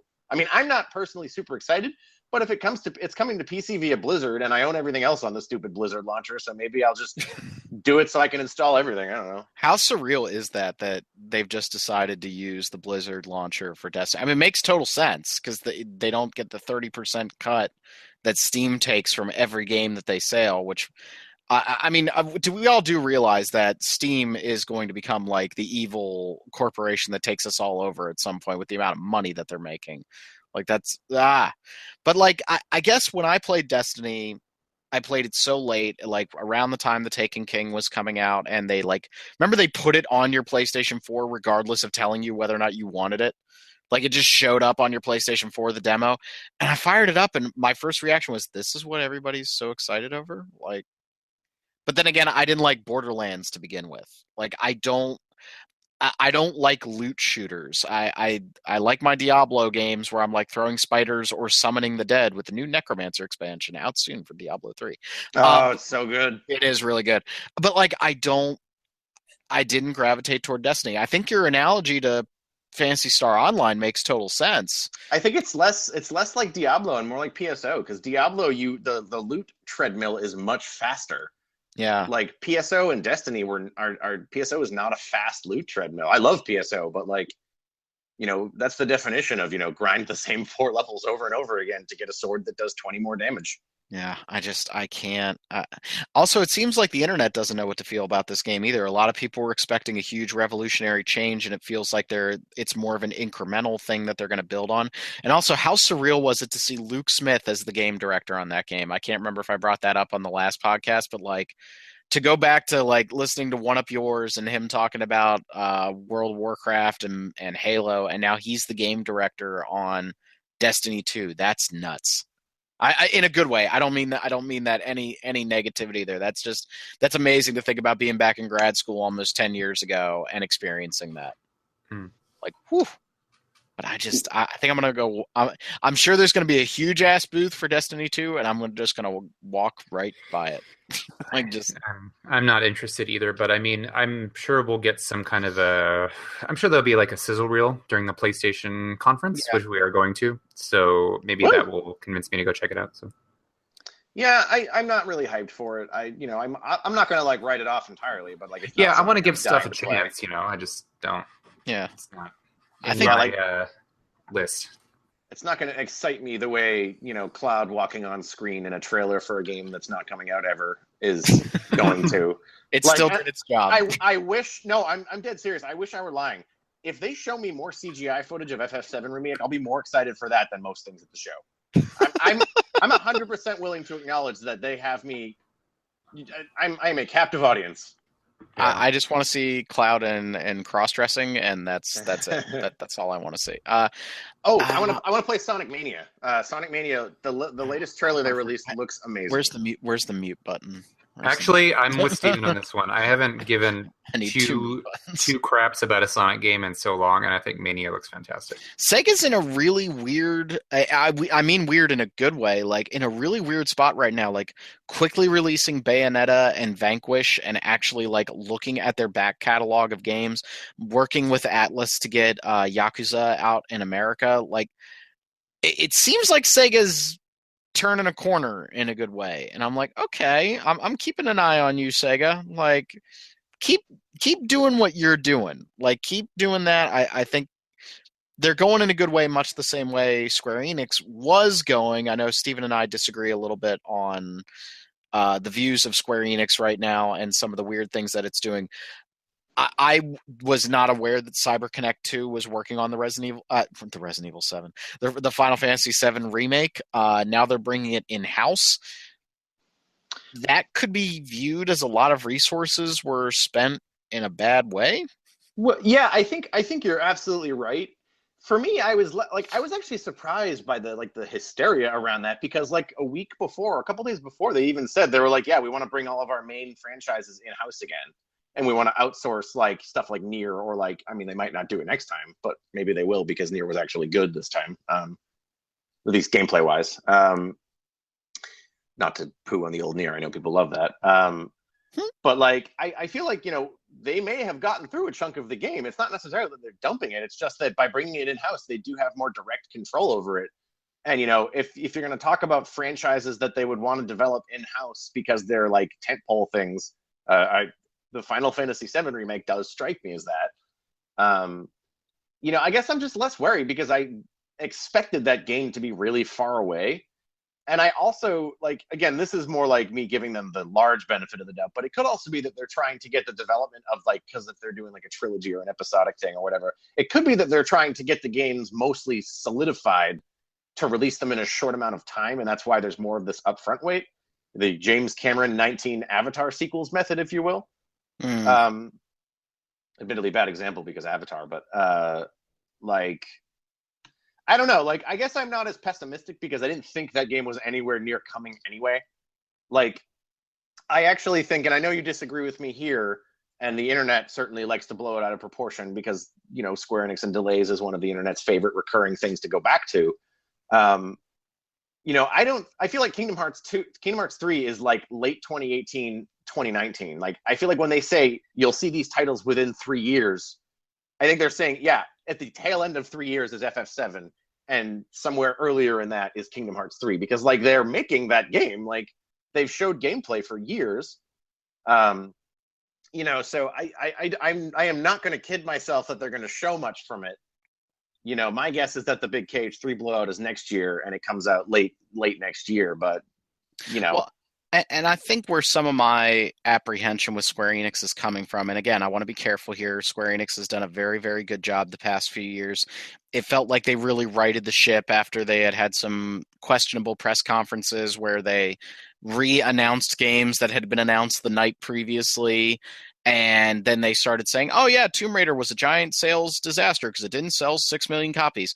But, like, I'm seeing some very bizarre business practices out of Square Enix. And I kind of want to open it up to you guys a little bit on this. Like, we saw the exclusivity deal with Microsoft for Rise of the Tomb Raider. And I'm sure Microsoft gave them a lot of money, but like the sales for Rise of the Tomb Raider were less than half of the last Tomb Raider game, which they said did not meet sales expectations. Now, obviously, they can re-roll sales expectations. They're using a similar engine. All that being said, the game did not sell as well as the last one. Deus Ex Mankind Divided, there was a lot of talk about that game being split up into thirds as a trilogy instead of a complete title. Now it looks like the series has basically been put on ice as Eidos Montreal is being moved to work on whatever the Marvel license is that they just gained. This one is very contentious for me. As long as they let IO Interactive go with the Hitman license, otherwise I am going to be incredibly pissed off. There's nothing worse than making the best game in a franchise and then suddenly being told, nope, you're not going to make any more. Like, that last Hitman game is absolutely amazing, and they were dealing with coming off of Hitman Absolution, which was a bad Hitman game. It's not a bad game, but it's a bad Hitman game, and how upset people were over that. So they had a huge hill to climb on that one. And now we're seeing some, you know, I agree with you, Stephen, that the internet's making it way, blowing it out of proportion when it comes to delays. But like, to think that they were working on Final Fantasy VII in some form, and now they're moving it in-house, that kind of speaks to the Final Fantasy 13, Final Fantasy 15 problem of, you guys were just kind of screwing around with this thing for a while, seeing what worked, and now you've decided that it's time to finally start working on it? Like, well, that could be the case, but like they said a few months ago, like they had finalized the battle system and stuff. So like it could well be maybe they have this like game engine and like these fundamentals of combat, because, you know, like, and they said we're bringing it in-house because we want to put this guy at the head of it so it has a steady vision.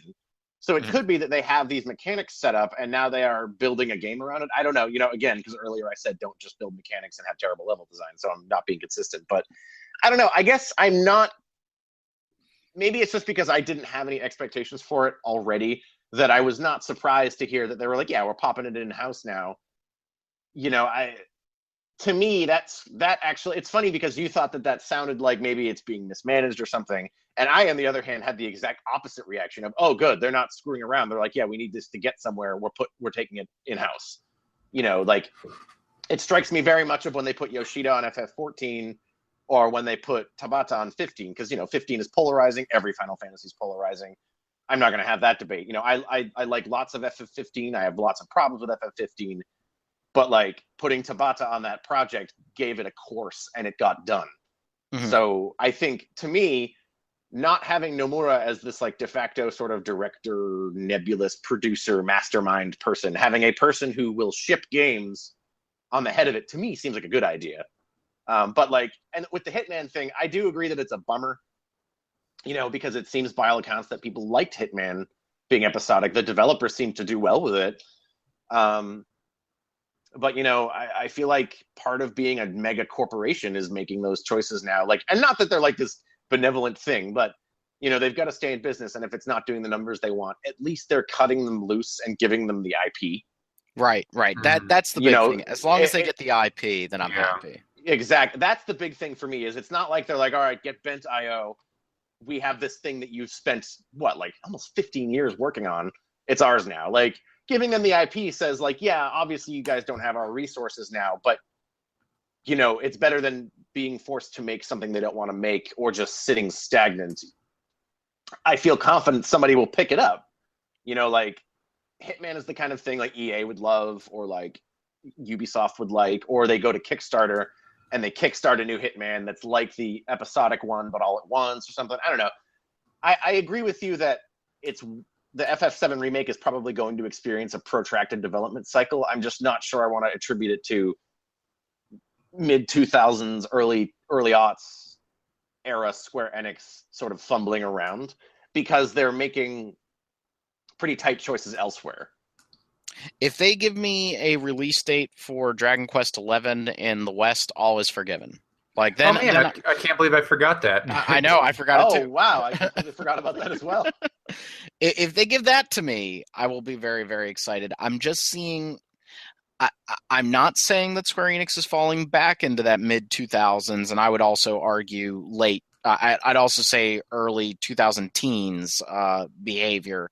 But I'm seeing a couple moves that I'm like, are you guys getting ready to make those same mistakes again? Because I really don't want you guys to. Like, you've done a really good job. You got Final Fantasy 15 out the door, which was huge. You fixed Final Fantasy 14. And that you seem to adjust sales expectations to where you're not saying a game is a complete failure for not reaching Call of Duty numbers. But, like, I don't know. I'm watching them. I'm watching them very carefully right now. I'm not ready to let them off the hook. That's fair. Yeah, no, I mean, I think, my fondness for Square Enix's games aside, I agree that any big corp like that does not deserve your loyalty out of hand. Like teams do. Like, I absolutely will buy anything that comes out of FF14, probably without waiting for a review, because that game has not disappointed me. There are parts of it I don't like as much, like the sort of, like, in my opinion, like the grind and the fact that the class system, the way it's constructed, makes it impossible to build a real support class, because the content is built in such a way that you have to output numerically a certain amount of damage. So you always have to have these DPSs involved, and you always have to have these tanks. And I feel like Stormblood is leaning into that, being like, yeah, tanks all have to have these roles, and then you have a few flavor things. I still like it and enjoy it, and like I have those issues, but that game is phenomenally well designed, focused. The storyline in that game is constantly fun to play through. It's like having a never-ending Final Fantasy, honestly, with like more and more characters that I like, and like then it's like, now it's been going for like 3-4 years, so it's like, you go to that game and like somebody pops up from 2 years ago, and like the narrative is like, oh, it's so good to see you, it's been a long time, and in real time I'm like, wow, yeah, 2 years ago I went on an adventure with you, this is cool. I just wanted to rave about FF14 for a second. That's appropriate in any situation, as far as I'm concerned. No. But yeah, I actually, if it's not too soon to segue, I wanted to ask a question of you guys. Okay, so I had one too, but go ahead. Okay, I think this will be quick, maybe, or maybe it won't. There is a rumor, and I don't know how much truth there is, because there haven't been a lot of leaks this year, so I think there's just people trying to build up rumors. But there have been a lot of like movements that Sony is going to produce some sort of portable PlayStation 4 because of the Switch. Ooh. What do you? I am not gonna. I don't want to. I won't give my opinion yet. But what do you all think of that? Derek, sound like you have something to say. No, I haven't heard anything related to that. Well, so. In terms of finances, I was one of the people who shelled out for a PS4 Pro. So me too. I use my PS4 enough, and I like it enough, and I have a 4K TV and everything, that I felt like that was a justifiable upgrade. I still don't think that it is a necessary upgrade for most people, but with the right setup, it can elevate your experience, as it were. So I was happy with that. I'm loving my Switch. I love having a system that feels like a powerful home console that I can play on my TV, that I can take with me on the go. That's fantastic. I don't know if I really need to, just my gut reaction is I'm not sure I want to pay for another PS4 whereas if Sony's PS5 was a hybrid system, I'd probably be more open to it. I just don't know that I'm ready to buy another console for the same sorts of experiences that I'm already having. If it's just like if it's more or less a DS, if it has a controller built into it and then a screen, I don't think that that's something that I necessarily want to pay for, but I could change my tune. I don't know. I'm kind of mixed on it, because I think on the one hand you have a lot of examples of Sony following Nintendo down a rabbit hole. So you had the motion controls, you had the PSP, you had the Vita, and all three of those things kind of didn't work all that great. They weren't the runaway success that Nintendo had. So on the one hand, you got Sony doing things to follow Nintendo, but on the other hand, you have it not exactly working out. So it comes down to which way do you see that happening. I think this actually dovetails nicely into a conversation about the Scorpio, because I haven't done that for a long time. I'm really excited. Haven't. It's been a minute. Yeah. No, I'm looking forward to doing it. That's a new one to me. In 1 week, there's going to be so much Scorpio. I think the Scorpio could. It really comes down to how Microsoft positions the Scorpio. Do they position this as this is your next Xbox? Or do they position this as the PlayStation 4 Pro? This is your upgrade if you want it. Because I think if they do the PlayStation 4 Pro, I don't think they really get a whole lot of support. I agree. I think they have to position it as your new Xbox. But then you run the risk of really pissing people off. I agree with you both. I actually think they're in a tough place here because they're screwed. They can't make they don't want it to be called Xbox One. They want it to be Xbox One that supports new things to try to restart. And it's awesome hardware. There's a lot of great stuff in it. I think it's really cool. But we have seen this in every single hardware generation. The top powered system is never the best system. I mean, I guess unless you want to count SNES and Genesis, but they're only the same generation because of their order of release. The Genesis was out way before the SNES. So having hardware doesn't matter. And it's not just that Xbox One wasn't as powerful as the PS4. It's that Xbox One to this day has no exclusives that are that impressive. For me, all right, so I know I have friends who regularly are oh, I don't like Sony. I'm all about the bone. I'm all about the bone. I'm all right, whatever, man.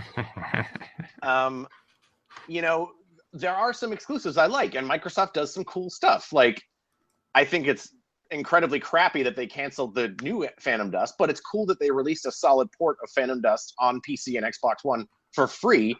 And yes, it has microtransactions, but that's if you want to unlock everything all at once. You can play the entirety of the old Phantom Dust in HD stably and online for free. That's cool. And I love this idea that they're going to make all their exclusives PC and Xbox because they want Xbox to be more like a platform. That's great for me because now I'm never going to buy one of their consoles again ever, because the multi-plats come to PC and PS4 where I want them, and hopefully Switch where I really want them. And they're exclusives I can play on my computer. So that's great because that means I'm going to buy Microsoft software. But it also, to me, Scorpio is just this this mid-step of we're building this crazy powerful console that's going to cost a premium price. We're going to basically, Microsoft said they would never drop Kinect, and then they dropped Kinect. They're saying they're not going to drop Xbox One. They're dropping Xbox One, in my opinion. Yeah. This is the end of Xbox One. This is a new hardware generation for them. And I think maybe that's worth it. I don't know. People, I don't know what I think of that because they have exclusives. They don't have the stable of exclusive content that Sony has. They just don't. Because Sony has all these different first and second party studios that are doing all these different kinds of games and all this different stuff. And they have the indies. Microsoft has done well supporting indies. And I'm not saying that they've made no good moves. They don't have they don't have Horizon. Like they pushed ReCore. ReCore was like half done. They have Gears of War 50. They have Halo, whatever one we're on, 6, that people want, and they have. But like, the problem is that I think the Xbox 360 was only ever a third-party platform, and it succeeded because of that, because it was the best console for a long time to play third-party stuff. But they're not going to get. They might get third-party, but they just don't have exclusives. Like they keep claiming they do, and then they announce sequels to all these series they have, like Crackdown, that I know people want. But, and I don't want to go on too long, but I don't see a scenario where Scorpio gets them into the PlayStation territory. They're not going to get into Switch territory because of that portable mode. So I think they're trying to go for Xbox as a PC console hybrid service, like sort of like more like competing with Steam boxes. Maybe that works for them. That's what I thought you were going for with that, yeah. I don't know. What exclusives have come to Xbox this year? Halo Wars 2. And the price, I mean, what was it? Eurogamer did a breakdown of what they were expecting this thing to cost, and it was getting toward the $500, what I feel was one of the biggest problems with the Bone when it first came out, which was it was $100 more than the PlayStation 4. Yeah, that was a serious problem. And you've also had a very weird thing happen with this console generation. Remember at the start when the PC versions of the games had like ridiculous system specs and like they weren't running that well, and it was like, oh my God, all the ports on PC are in real bad trouble. Now with the 1070, the 1080 series NVIDIA, and the 400 series ATI cards, the graphics cards are doing more. And now, with the exception of a few games like the Total War games, these games are no longer as CPU bound as they were. So now you're getting way better experiences than you could get on a console by slapping a $300 graphics card in your computer. I mean, that's what I did when I got a 1070.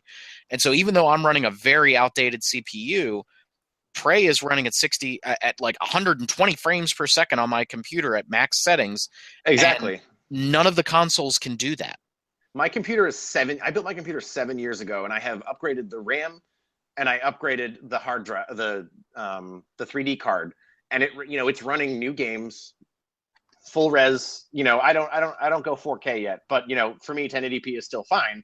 I'm running 1080p 60 frames on everything that I play, and the only things I play on my PS4 are either things that I prefer to play on a console, like multiplayer maybe, or like Sony exclusives. Exactly.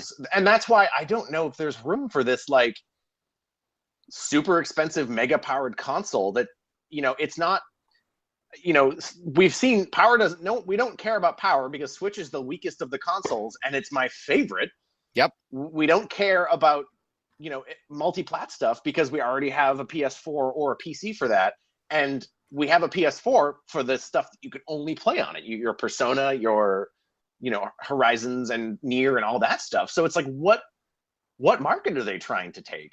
Yeah, I agree. And I think that now also keep in mind that the jump from the PlayStation 3 to PlayStation 4, that generation jump, we're seeing it in games like Horizon now. We're seeing those games really take off and look absolutely stunning. But remember how much pushback there was on that jump, that graphical fidelity jump of people going, wow, this doesn't really look all that better. And eventually, as with every console generation, the games did start looking remarkably better as it went along. If this Scorpio, if they start showing games on this and it doesn't look any better than Horizon, oh boy. That's the thing, like, and like Uncharted Lost Legacy, which I'm actually, I changed my mind. I'm excited about that too, because Uncharted 4 was like shockingly fantastic. No, it wasn't shocking, but it was awesome. It was good, yeah.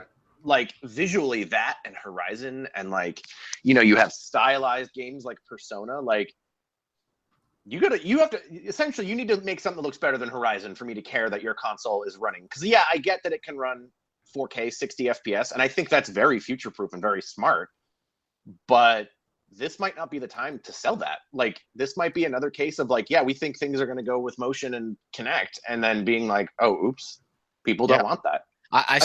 I'm still not sold on 4K televisions. I'm still not sold on it. I think 4K will. I'm not sold now myself. I don't think it's going anywhere. I think 4K will be the 1080p in 5 years. I think Could be. because that's just the natural progression of how these displays go. I think that's smart to have it future proof, because that means that in 5 years the Scorpio will be better placed than the Pro, which does not do, it doesn't do native 4K or whatever. But I mean, I still like that it ups the performance of some of my games. But I just don't know. Yeah, I don't. The Switch has done exactly what Nintendo did with the Wii in a lot of ways, and I'm not saying that it's to that level of success, even though it is selling faster than the Wii right now, and everybody needs to be watching that. It's a table flip moment. I mean, Nintendo came right in and flipped the goddamn table again, and now everybody's going, wait, we don't have to pump millions and billions of dollars into these games to make them look outrageously good. We just need to release them on this handheld that doesn't really require that insane level of resource. I mean, look at Mario Kart 8. That game is beautiful. Like, yes, it is. Yeah, it really is. It looks fantastic. We were playing it the other day, and I was in the split screen, and it's running 60 FPS in the split screen, and I'm like, I think, obviously perfection is hard to argue because it's art, it's graphics, but and it's not a realistic style like Horizon, but that game basically looks perfect. It doesn't slow down, and it looks gorgeous, and I'm like, this is the weakest hardware. And it looks awesome on the small screen. It looks awesome on the big screen. I'm like, so when you want me to go out and dump $400 or $500 on a mega console, I'm like, all right, well, what am I getting out of this? Yeah, I just need Nintendo to announce Netflix on the Switch. I know that seems God, silly. I can't wait. Like, if I had been able to watch House of Cards this last season just in bed on my Switch, I would have done it.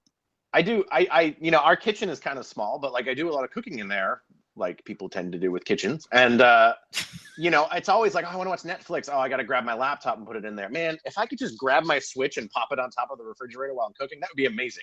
Like, I know Netflix will come to the console, but man, hurry up, please. Yeah, that Switch it's an impressive piece of technology. But getting back to Steven's question from a few minutes ago, I haven't heard anything. Oh, right. I know, getting all the way back there, but I haven't heard anything about a PlayStation 4 portable. I can't imagine they would do that after the Pro. I don't want to say the Pro failed, but I think the Pro kind of underwhelmed a little bit, and that seems to be the market reaction to it. I think Sony will be happy to just continue to sell PlayStation 4s like crazy. I think as time goes on too, you'll see the Pro with a long tail, because as the price drops, I think, somebody when it gets to the point where it's like, yeah, I can spend very little and get a PS4, or I could spend a little more of what I would spend on a new console and get the better version. I think that might go. I don't know about the portable PS4. Sony has a long history of looking at Nintendo and being like, oh yeah, we're gonna do what they did. Like PS Move and stuff. Which died, basically. I mean, it maybe not though, because PSVR is doing really well for them. And the Move ain't moving.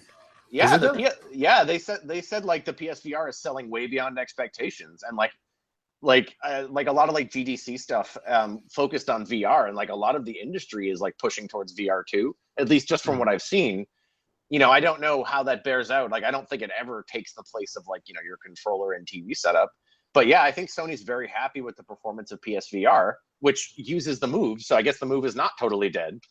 But it makes me wonder, would it be cool to have, near portable? And I'm like, yeah, that would be. But what is the angle they take with it to make it, to not make it a remote play console, and to not make it, because I feel like if they did it, it would be a PS4 stock, not a PS4 Pro, and it's does it have the Joy-Cons on the side that are just shaped like two PS4 controllers that slip off? Because that would be cool.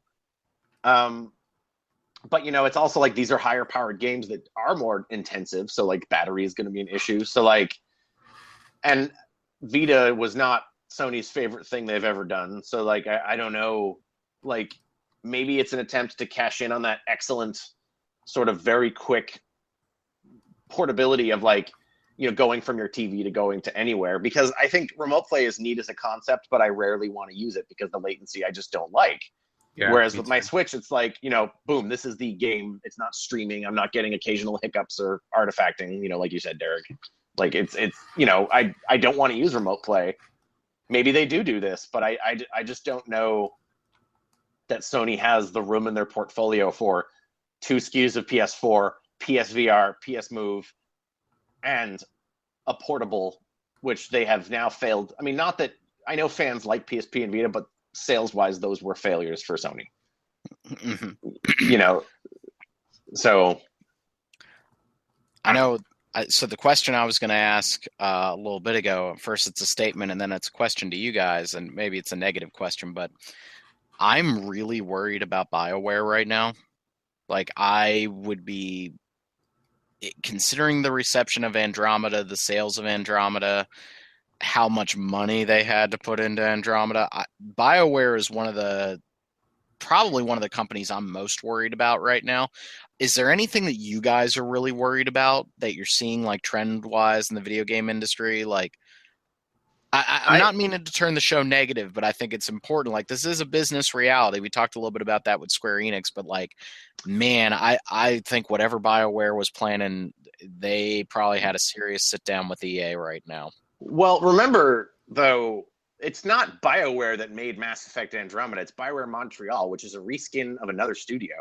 Like, Right. that was not the primary BioWare studio. I don't think regular BioWare is in any danger, but I think BioWare Montreal is probably not. Oh, I just Googled it, and on May 10th, they got demoted or something. So it looks like, Mass Effect is probably toast for now. I don't think BioWare is going anywhere because of, them being one of their main studios, but I'm curious what they're working on. Maybe a Dragon Age Inquisition 2 or something. Mm-hmm. I don't know if I'm worried about BioWare itself, but yeah, BioWare Montreal might be toast, and Mass Effect might be toast. That's fair. Yeah, I think if anything jumps out at me as a concern right now is the discussion that we just had about Square Enix's development schedule being just sort of wonky. I don't really know.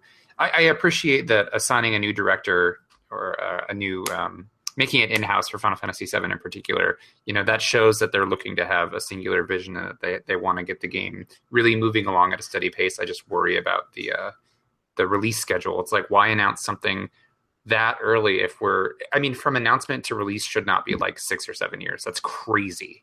Mm-hmm. So I worry about their development process and their sort of their budget allocation. But I was even thinking about, I feel like a year for the Final Fantasy 12 remake was too long. Maybe I'm being a little. I would have expected that. I remember when they said, like, oh, it's coming out in 2017, and, like, the first thing out of my mouth was, really? That long? And again, maybe they hadn't been working on it that long. It might have been, but, like, a year for the Final Fantasy 12 remake.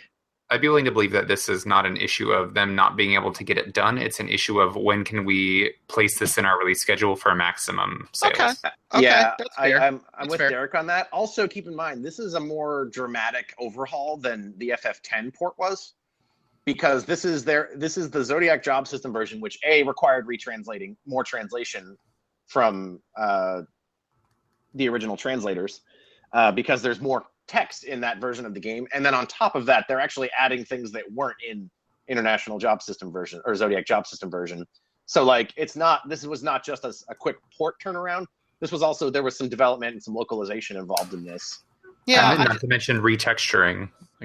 Yeah, right, exactly. I just felt like a year waiting for this thing was a little weird. Like, I kept expecting it, like, is that thing out yet? Like, and again, maybe my expectations are a little screwed up, but, like, I just wanted it sooner because I wanted it sooner. Yeah, Final Fantasy 12 is one of my faves. So. and I just want more Alex Smith stuff all the time. It'll be the 5th time I try to play this game and I don't like it. I'm going to try again, guys, but I think I'm going to wait for the PC version because we know it's going to come out on PC. Let's hope. Although the freaking PC version of FF9 in Japan never came out, so I can't play it in Japanese on a big screen. I can only play it on my phone. It's on Steam. Oh, wait, is it a different version on Steam? Well, no, it's the same version, but the Japanese version of Final Fantasy IX is only available on phones. Oh, okay. Like, if you buy it on Steam Japan, it doesn't have Japanese in it. It only has we just gave Square Enix the best-selling game of the year, which would be Final Fantasy Tactics on the Switch. Fix the slowdown and put it on the goddamn Switch. I want a new one. I want a new one, but I don't want it to be about a bunch of kids that read a book called Final Fantasy. Yeah, I would like a new one, and I would like it to be set in Ivalice and be, its own thing. Yeah, more mature, I guess. Yeah, I want it to be an actual, like, I know that maybe sounds petty, but that really turned me off to the advanced Well, games. I have let nothing me. against Whimsy either. It's just like that's I have Yeah, nothing against whimsy. I love Dragon Quest. I'm just yeah. My main problem is actually this. Surprisingly, because I'm not a huge Dragon Quest fan. I'm super stoked for 11, but I don't think it was the story or the tone of the advanced games that got me. It was the obsessive balancing, where instead of in like FF Tactics, there are all these crazy strategies you can come up with. It's kind of like pick your class and which color you want your Ultima strike to be. Like it was very overbalanced.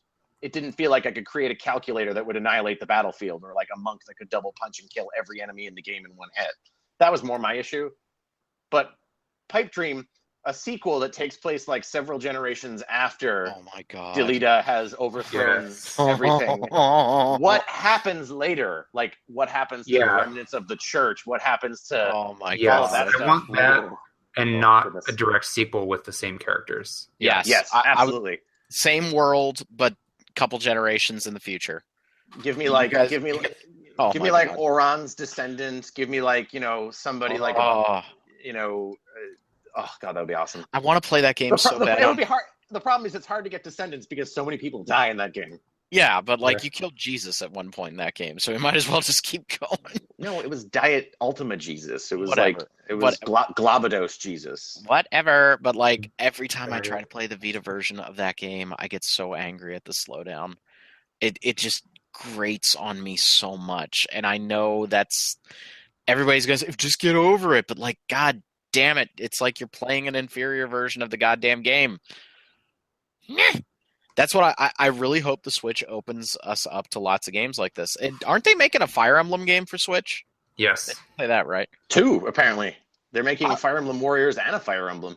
I will play the shit out of a Fire Warriors. I almost made up a game title there. I will play the shit out of a Fire Emblem on Switch. Like I just, Yeah, if it's closer to Echoes, then I will. Yeah. yeah, Yeah, absolutely. It's a great console for it. I mean, Steven, you need to, while we're in LA, you need to buy Dragon Quest VIII on 3DS. You need to just listen to me. You need to. I have a surplus of nothing that would allow me to play that. I have neither a surplus of money nor time. Oh my god. It's only like 30 hours if you speed up the battles. Yeah, but I can't get through the 10 hours it takes to beat Prey. Okay, that's actually Prey's closer to 20 hours, big guy. Sorry. Yeah, well, It's actually surprisingly long. There you go. I guess I'm also really looking forward to seeing the indie stuff. I hope this year's indie showing is, man. I feel like the indie shows that we've gone to at E3, it's either been like that amazing first year that I went where I got to play Below, and which still isn't out, god damn it, and I'm really pissed about it. Like all these really awesome games, but then every once in a while I feel like the indies at E3, it's kind of like what we get at MagFest, where it's like, yeah, I really don't want to play that. I really don't want to play that. Wait, where are the good indie games? Like, I want to see what all they got this year, but I don't want to be snooty, but why is it that so many indie games just have terrible art design? And that's the first thing I'm like, nope. I don't agree with you. There's a lot of... There are plenty of games with rough art design, but I don't know that it's endemic to being indie. Well, no, not endemic to being indie, but like, think about some of those games that we walk past in the MagFest halls that like you would not even turn around and look at. I feel like that's what's been at E3 for the past 2 years. I don't know. Whenever I turn around and look at those games, I tend to have interesting experiences. Well, you're just a better person than I am, but like, well, I mean, it's not like I'm hyper interested in everything, but I think like it's hard to, judge something like that so quickly. Like there have I been, can agree with that. A lot of great indie games. I just think sometimes maybe they're not at E3 or, so I feel like my thing is that a lot of indie games have protracted development cycles, it seems like. So I see the same ones every year for like 3 years. That's true. Like I've been to I've seen Supergiant's Pyre like 50 times now. I feel like I know it's not that many, but like I've gone to several events and I'm like, all right, I've seen Pyre enough. I don't need to see it anymore. I just, it needs to come out so I can ignore it. But like, is that going to be good? Because I didn't like Transistor at all. I am sure people will like it. People really liked Bastion and Transistor. I was not one of those people. I feel like their games are very stylish and sound awesome and are more middling in terms of how they play. because again, that gets into I don't think they have great level design. I think, but again, that's just personal. I'm sure it will do well. I mean, I don't know. It looks cool. I'm not interested in it because I'm not interested in their games remind me a lot of the Zeboyd games where I feel like they're technically well constructed, but they feel sterile. Like Cosmic Star Heroine has an amazing soundtrack, but I feel like their obsession with creating something that can be easily played for somebody who's busy with we recharged your MP after battle, and every battle is a specific fight, and the fights are canned. It feels sterile. Like I feel like I'm playing something that is so carefully built piece by piece that I'm not exploring something. It feels like I'm being walked through their games. You know what? But what's weird, Steven, is that's a lot of how I felt about South Park: The Stick of Truth in a lot of ways. I think that's a great way. I mean, that is what South Park: The Stick of Truth is like. I think it's a little less noticeable in that. Yeah, but I would agree. Yeah, but I agree completely. That's what I feel like a lot of the games in that trajectory end up feeling like. They feel very like Sudeki on Xbox. It's like it's like, you're going to gain one level in this dungeon. You're going to get one of two abilities, and we know what it's going to be, and we're going to build everything exactly so you can hit the right button, at the right time. I don't know. So that was sort of a tangent, but I think Pyre will come out and review well, and people will love it and draw lots of fan art of it, and Supergiant will keep their sterling reputation, and I'll probably continue not being super high in their games. I'm not a huge fan of Bastion either, and I've said on this podcast several times that Transistor was more my style, but even that, I really love a lot of the ideas that go into Transistor, and I even think that the combat is fun. But I think, Rob, you've said that you found one setup that worked for you, and you didn't feel like experimenting. Yeah, is that your problem with it? Yeah, from the first 5 minutes of that game, I found a setup that I liked, and then every time I experimented, I didn't like it as much, and so I just kept going. And it was very boring, and maybe that was user error. But I just felt like it was too opaque, which is not a criticism that it's kind of a weird criticism to make because I don't need everything to be spelled out. I'm 100% with you, though. I just feel like Transistor was very I hate to say it, but up its own ass is kind of the vibe that I got from it. Yeah, So. it was very pretentious. I mean, that's really what I got out of it. Again, I would never impugn the talent and the art of the people who made it. I think they did a great job and really realized their vision. But I feel like Transistor was so very into how cool it was that they were like, explain this thing that happened before, but I'm not going to show it to you. And it's actually not relevant to the plot now either. And it really doesn't have any relevance to anything, but how cool was it to read about it on that computer? Couple dark horses for me. I'm actually excited to see the new Call of Cthulhu game because I like the idea of like a mystery horror game. And we've kind of seen a revitalization of that a little bit with, Resident Evil 7 and Outlast, although I think Outlast 2 has shown that people are a little tired of one-hit kill deaths in horror games. So I love horror games as a genre. Like, I just adore them, but very few of them actually pique my interest. So Call of Cthulhu to kind of make a mystery game, I kind of reminds me a little bit of Until Dawn. Like, I want more of those mystery-style games that are just really, really fun. Trying to think if there's anything else that I'm really... Vampire seemed interesting when I saw it last year. Isn't it the game from Don't Nod? Yeah, and they're apparently going to announce a new Life is Strange something or other at E3. Yeah. Yeah, I saw that leak or whatever it is. I don't know how I feel about that, but we'll see. I liked Life is Strange, but... I'm sorry, go ahead. I was just going to say, I feel like... because it's supposed to be a prequel, I don't think that... I mean, we know how the story's going to end. So I need to play that game still. Miyoko and I both want to play it. Isn't it on PlayStation? It's PlayStation Plus free next month, I think. We own it on everything. We've just never gotten around to it. I saw a leak right as we were starting, and it could be fake. I desperately hope it's not. It's for some Telltale stuff, but most importantly is Tales from the Borderlands Season 2, which, saying it here, Tales from the Borderlands is the best game Telltale's ever made, and in part it might be because they had writers from outside. Not that Telltale's writers are bad or anything, but like, that game struck a perfect balance of like drama and comedy, and like it perfected the Borderlands style of comedy, what Borderlands was trying to do all the time. And just that, like, Miyoko and I played it. We were like, I guess we'll just play the first episode. It's free. And like, by the end, we were both like, oh my God, this is amazing. And like, I if you have not played it, I think you would both enjoy it. You should really, really play it. It's Yeah, so good. that's another one that I own. I think both on Same. Steam and PS4, and I haven't gotten around to playing it. Yeah, yeah. I have a prediction. I don't think we see Detroit. Oh yeah, I That's forgot that that existed. Sony I thing. don't. I don't think we see it. Right. That's that Sony. Yeah. Yeah. I I don't think. I mean, maybe it's just part of my hatred of David Cage and everything he stands for, but like, I really don't think we see that game at E3. Like, something doesn't feel right about the fact that we have heard, like, at least the God of War developers have talked a little bit about it. We haven't heard anything about Detroit. Like, it has been complete radio silence since that super pretentious trailer last year. Like, that's like, we're trying to be Blade Runner, and it's like, You're yeah, but you're not. Yeah, I don't envy anyone trying to tell a story about machines or like AI or artificial intelligence after Nier. I'm very excited to see the Cloud Amiibo and to figure out what the hell's going on with Mario and Rabbids.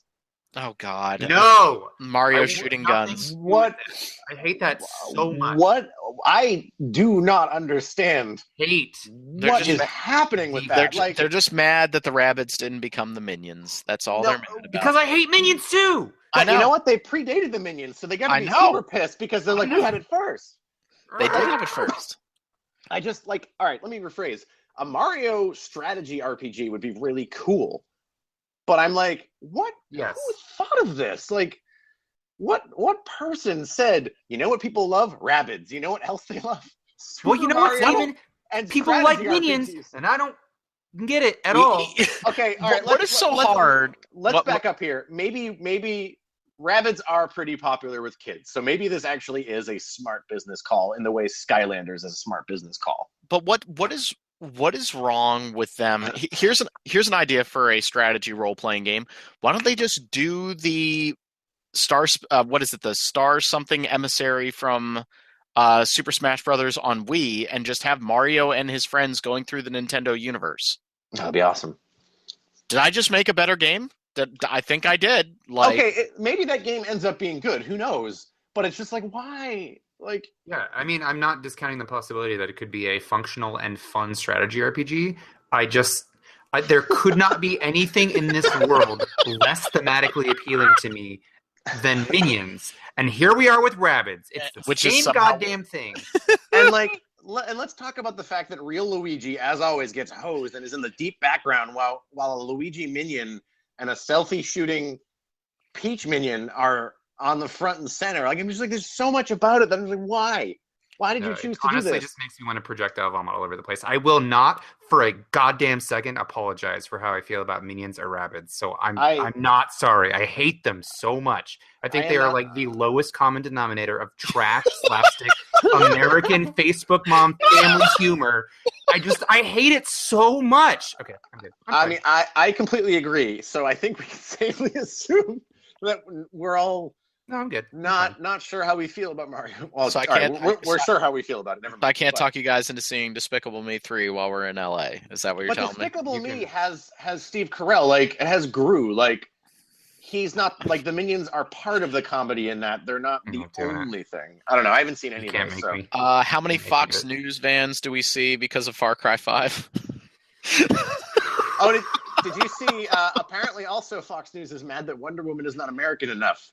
Yes, she's not wearing the American outfit. I'm like, oh my god, Wonder Woman is from an island full of Amazons who worship Zeus. She needs to be American, damn it. I think the Far Cry 5 thing is goddamn hilarious. And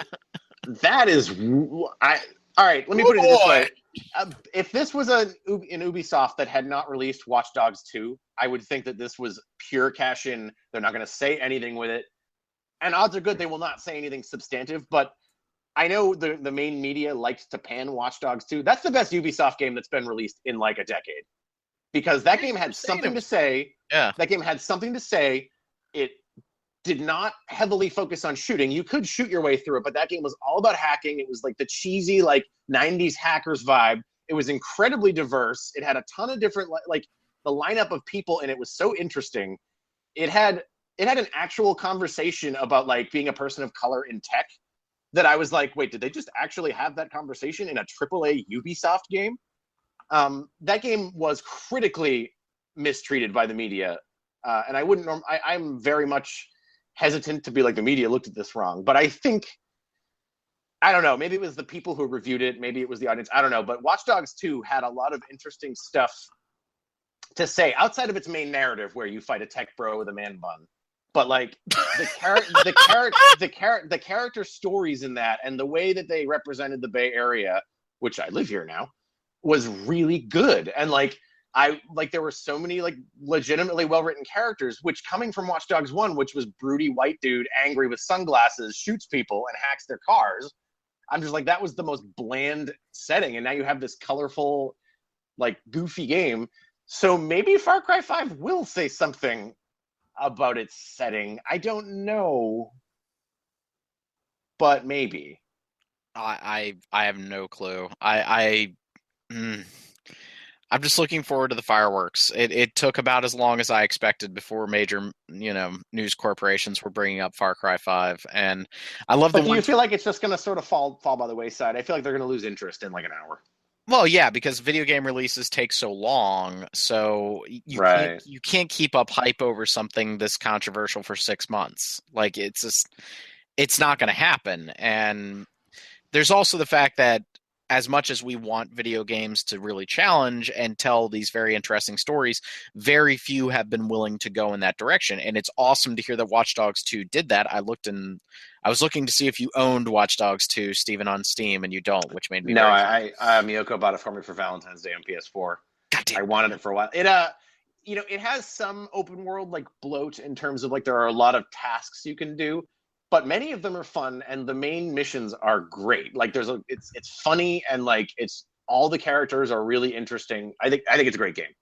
I'm just so open world gamed out right now, and I'm done. I really am. I swear to you, I am too. And I was like, wow, this is fun. And I was very happy to see Red Dead was delayed. Actually, I was like, okay, I first off, in other news, the Sun came up this morning. Like Red Dead 2 got delayed. Like, duh. I was like, really? It took them that long to announce the delay? Like, of course it was delayed. But then they showed screenshots, and that game looks amazing, and I can only hope that is better than Grand Theft Auto 5, because I seem to be the one person in the world that didn't like Grand Theft Auto 5. No, I didn't like it either. But I find Rockstar's portrayal of like masculinity and that like crime culture to be just sort of repugnant. So I have no interest in it. Did you like Red Dead? Because I felt like they didn't do that with Red Dead, hardly at all. I did like Red Dead, but I had different tastes then, so I don't know how I'd feel if I played it now. I like the Old West as a setting, and like I think maybe it's feasible that they could pull it off, but I'm just not into that. Like, I don't know. I don't find beating sex workers to death to be hilarious anymore. That's the bottom line. It's not funny to me anymore, and I don't find mocking trans people as a joke anymore. Like I'm not 14 anymore, and I was a terrible 14-year-old, so I don't know. But well, I think there are interesting stories to tell in those spaces. It sounds like Watch Dogs 2 is doing that, but it just, that juvenile sense of Grand Theft Auto humor that I really used to like, that works in Saints Row because it's so over the top. It's so goddamn crazy. And Grand Theft Auto needs to either grow up or it needs to embrace the crazy and stop doing this middle ground. Like, we want to tell this, story about a guy who sold people and also big titties. You can't have both. Like, I am so over this man has to fight with his masculinity to go back for that one job where he learns what it is to be a man, because men do this and I'm just like, oh, I don't care. Oh my God, I saw Scarface, okay? Yeah, also, he was a terrible... Oh, that was what I was thinking about the other day while I was watching House of Cards, was like, I like watching House of Cards because of how like dystopian it is about politics. And then I'll see somebody on Facebook being like, I would vote for Frank Underwood. And I'm like, you really don't get the point of this show. He is a horrible human being. You are supposed to vote for Frank Underwood. Well, no, I'm sorry. Video games anyway. Yeah, but like, I think that you can have stories about morally repugnant characters, but unfortunately, a lot of audiences don't get that. It's kind of like how, remember when I told you, like, people were laughing at Logan And I was like, No, I agree with you completely. I make this argument a lot. Breaking Bad, I think, is a phenomenal show. I did not want to watch it because I'm like, I don't want to watch this guy who has this like toxic conception of what it is to be a man. But then you watch it, and the show is more of a critique of that sort of toxic, like, I'm the man and I have to be the provider and I have to have this alphaness about myself. Like, the show is a pretty firm critique of that. And I feel like Scarface, which is also a critique of that sort of hubris. He dies at the people end, are like, people. People are like, yeah, Tony Montana, I got the coke and the shotgun, and like they're like, yeah, Walter, I mean, I want to take control of my life like Walter. And I'm like, what? And ruin everyone else's? Like I feel like that is Grand Theft Auto is the look at that looked at Walter and said, this is somebody we think is cool and want to tell a story about. Yeah, and I think The Sopranos did a really good job of walking that line, and it's good to hear Breaking Bad was that way. House of Cards hasn't gotten to the ultimate downfall of Frank Underwood, so I can't speak to whether or not that's where it's going to go. It always seems like that's where it's going to go. But, like, those are interesting stories. I mean, people forget that Tony Montana, kills his sister at one point in that movie. Like, that's not like, yeah, that's supposed to be like, holy shit, his life is over. Like, this dude's a horrible human being. And those are that gets back to what you were talking about with Joel in The Last of Us. Like that ending in The Last of Us is like, no, you are playing a very damaged human being. And that's actually a very interesting story to tell. Well, and it plays with this sort of expectation you have of like, you're playing as the hero, or you're playing as the character who's helping the good person. Like, you're helping Ellie. Like, you're doing a good thing, but like, he says it the whole time and he's not lying. Joel is a bad guy. He is a damaged person who does not do the right thing. And like, that's why the end of that is so good and why I'm very excited for 2, but I'm glad that they are making Ellie the focus now and not going back to being like, Joel. That's a smart idea. Like, Angry Ellie is a much more interesting story to me than let's see what happened when Joel lied to Ellie. Yeah. All right. I want to give everybody one last prediction / desire for E3, however you want to do it, and then we'll wrap it up because I know this episode's going a little long and I need to go get ready for hockey. Okay. Hockey. Man stuff. What a man. Man! I don't know. This is less of an E3 prediction in general because we're going to get them, period. There's no way around it. But I'm not really into the idea of a lot of Persona 5 spinoffs. I don't think that they, Persona 4 was kind of beaten to death as far as I'm concerned. And I really enjoyed Persona 4 Golden so much, still one of my all-time most favorite games. And the spinoffs have all basically been fun games. I just think that they really ruined the characterization and drove the story into the ground. So while I think Persona 5 spinoff games can and will be fun, and I will likely play all of them, like especially a Persona Q2, which was rumored, like I don't want that at all. I don't want a reason to dislike the Persona 5 cast. I still need to beat Persona 5.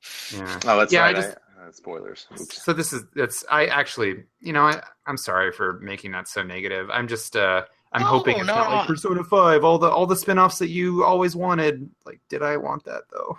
No, I think that's a very reasonable expectation, a very reasonable understanding. Like, I wouldn't want to see a strategy role-playing game of Bloodborne. You know what I mean? Like, I don't need to see Bloodborne dancing all night. Oh all right, yeah. I might have to disagree with you on that last one. Watch. If you got the Blood-Starved Beast dancing, that might be interesting. I would really like to see whatever the Shin Megami Tensei is on Switch. I hope it's not just an up port of 4 and Apocalypse together, which is kind of what I think it might be at first. But I would love to see like a trailer for Shin Megami Tensei 5. Yeah, I think all I really want is to see. If I'm going to make a positive desire, I just want to see good RPGs. I want more RPGs. I want good RPGs. And Digital Devil Saga Remastered. We're there to see them. So I hope, I would love that actually. Better dungeons. I'll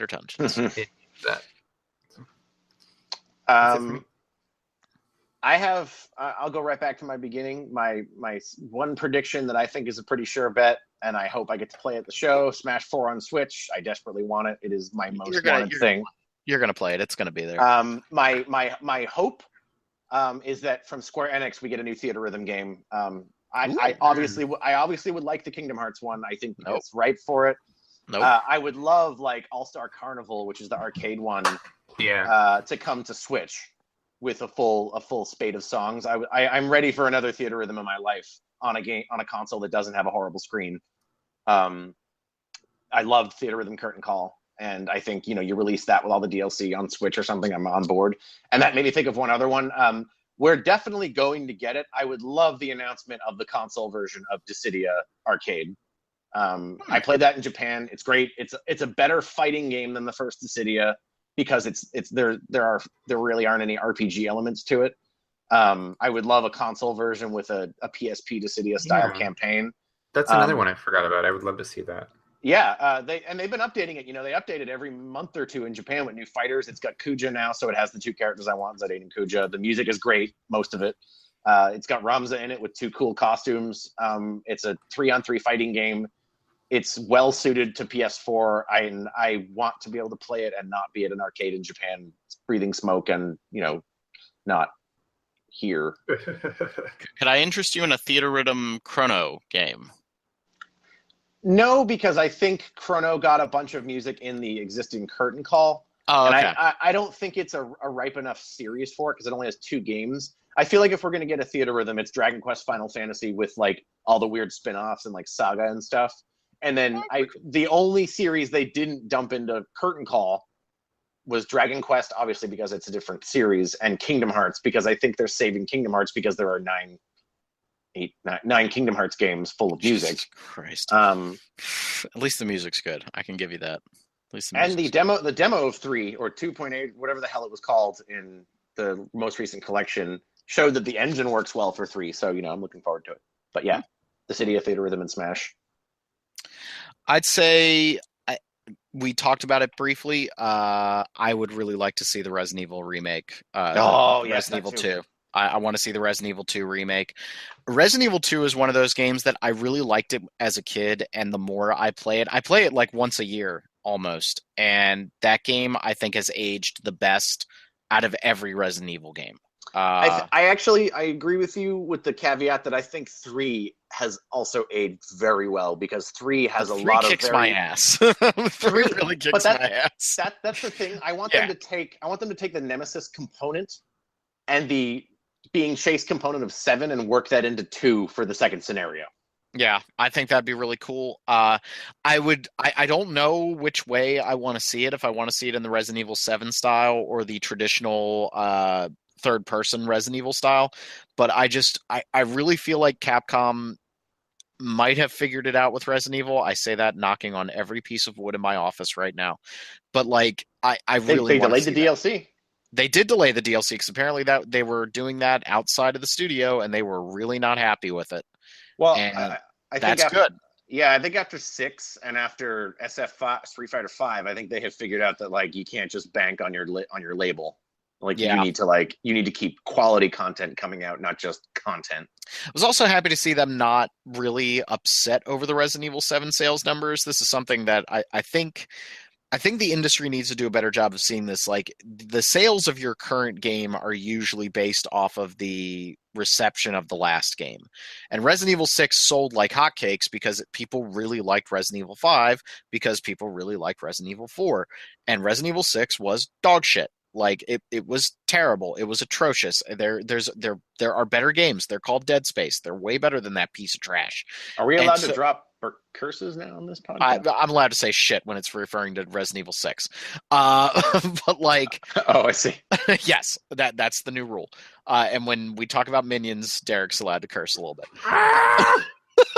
But like Resident Evil 7 had an uphill battle. Like, and so I really hope that game ends up having a very long tail, and I think it will. I think it will have a very, very long tail. People, even people that had not played a Resident Evil game in a long time, they picked it up and they went, wow, this is actually really good. I'd love to see the next proper Resident Evil game be bigger than 7. I think the mansion in 7's maybe a little small, but again, that's something to hope for. So good.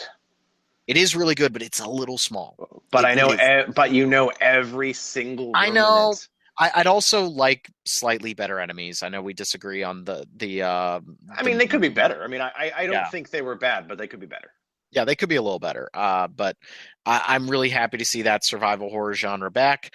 I would imagine we see the Evil Within 2 at Bethesda, but I don't think we're going to see a lot of it. I think we're probably just going to see a CG trailer. I think that's the game that's probably going to come out next spring, and we're going to see the CG trailer. I kind of want to see what they do with that because I think the fundamentals of the Evil Within were decent. It was the level design. Once again, it was the level design and pacing that was that game's biggest problem because the levels that were well designed were awesome.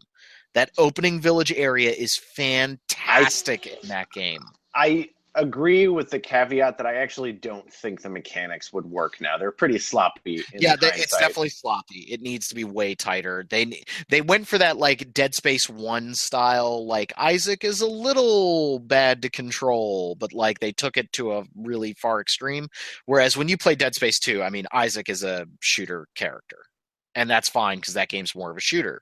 But yeah, they do need to make Sebastian stop on a dime and not flail his arms wildly. Like, I want that game to be good. I really do. I love Japanese horror. I love how surreal it can get. Let's see. I think Bethesda is going to be interesting. We'll see the new Wolfenstein, and Wolfenstein: The New Order was way better than it had any right to be. So there you go. Right? Yeah, that was a solid game. Sure. Wolfenstein New Order had some solid writing. Oh, like surprisingly. Non sequitur. My phone. I didn't answer just now. My phone just rang, and weirdly enough, it was actually Greg, our friend Greg D, who listened to the show. Hey! And I told him that you were on here, Steven. So he says hello. Hi, Greg. You too could call me in the middle of the podcast and get a weird clandestine shout out. Derek, I mean it. Give Wolfenstein: The New Order a chance. It's way better than it has any right to be. I mean that. I really do. You can get it for like $10. You can get it for like $10. It's worth it. Yeah, but there's too many games. Steven, help me here. At least tell him it's. I mean, it's solid, but I don't know that it's up there. I believe you. And it's also just like there are too many games that are cheap. That's true. And fantastic and long and. Well, here's the deal. So for E3, we screwed up last year, and we realized it as we were in the middle of doing it on that Thursday night. The plan is we're going to record our podcast where we do the whole E3 wrap up, and we talk about all the games we've seen. And we're also hoping that we can record our session as we come up with the awards for E3, because that turned into a lot of fun last year. The discussion between Breath of the Wild and Persona 5 got pretty heated, and it was actually a lot of fun.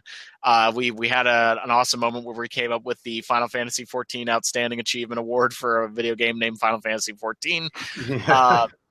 That is still one of the best things. Which it handily earned. Yeah. Yes, it did. Oh yes. I mean, I wasn't even there, and I have to imagine it was not. We also came up with all the alternate titles for God of War, including Kramer versus Kratos, which I was very proud of. Dad of War, obviously. Yeah. The last of the Dad of Wars. We're going to have some fun. We're really looking forward to recording that podcast, should every piece of technology work for us. And we will hopefully have that up for you very quickly after the show. So if you want to send us any questions that you might have, anything that you're interested in, we'll be checking the message boards and we'll be checking the emails while we're recording that. Plan is to record that Thursday night when we're all slightly inebriated and recovering from the show. I'm catching a red eye out Friday night. I did this proper so I can just kind of relax for a little bit on Friday. Yep. I'm not like running away very quickly. Good. How long do you guys have the Airbnb, Steven? I might come crash with you guys for a little bit. Till Friday. Okay, cool. Might come crash with you guys. I gotta get home and play Stormblood after the show, guys. I don't know about you. Oh boy, yeah. Here we go. I have to finish the last few quests. I did the wall dungeon. I need to do the last few quests. Nice, you're basically there, yeah. Well, for Derek and Steven and the entire RPG fan crew that will be at E3, we will see you guys later. See ya. Bye. Thanks for letting me come on the show again. You're never allowed to come back if you ever talk about Kingdom Hearts again. Well, I had a good run.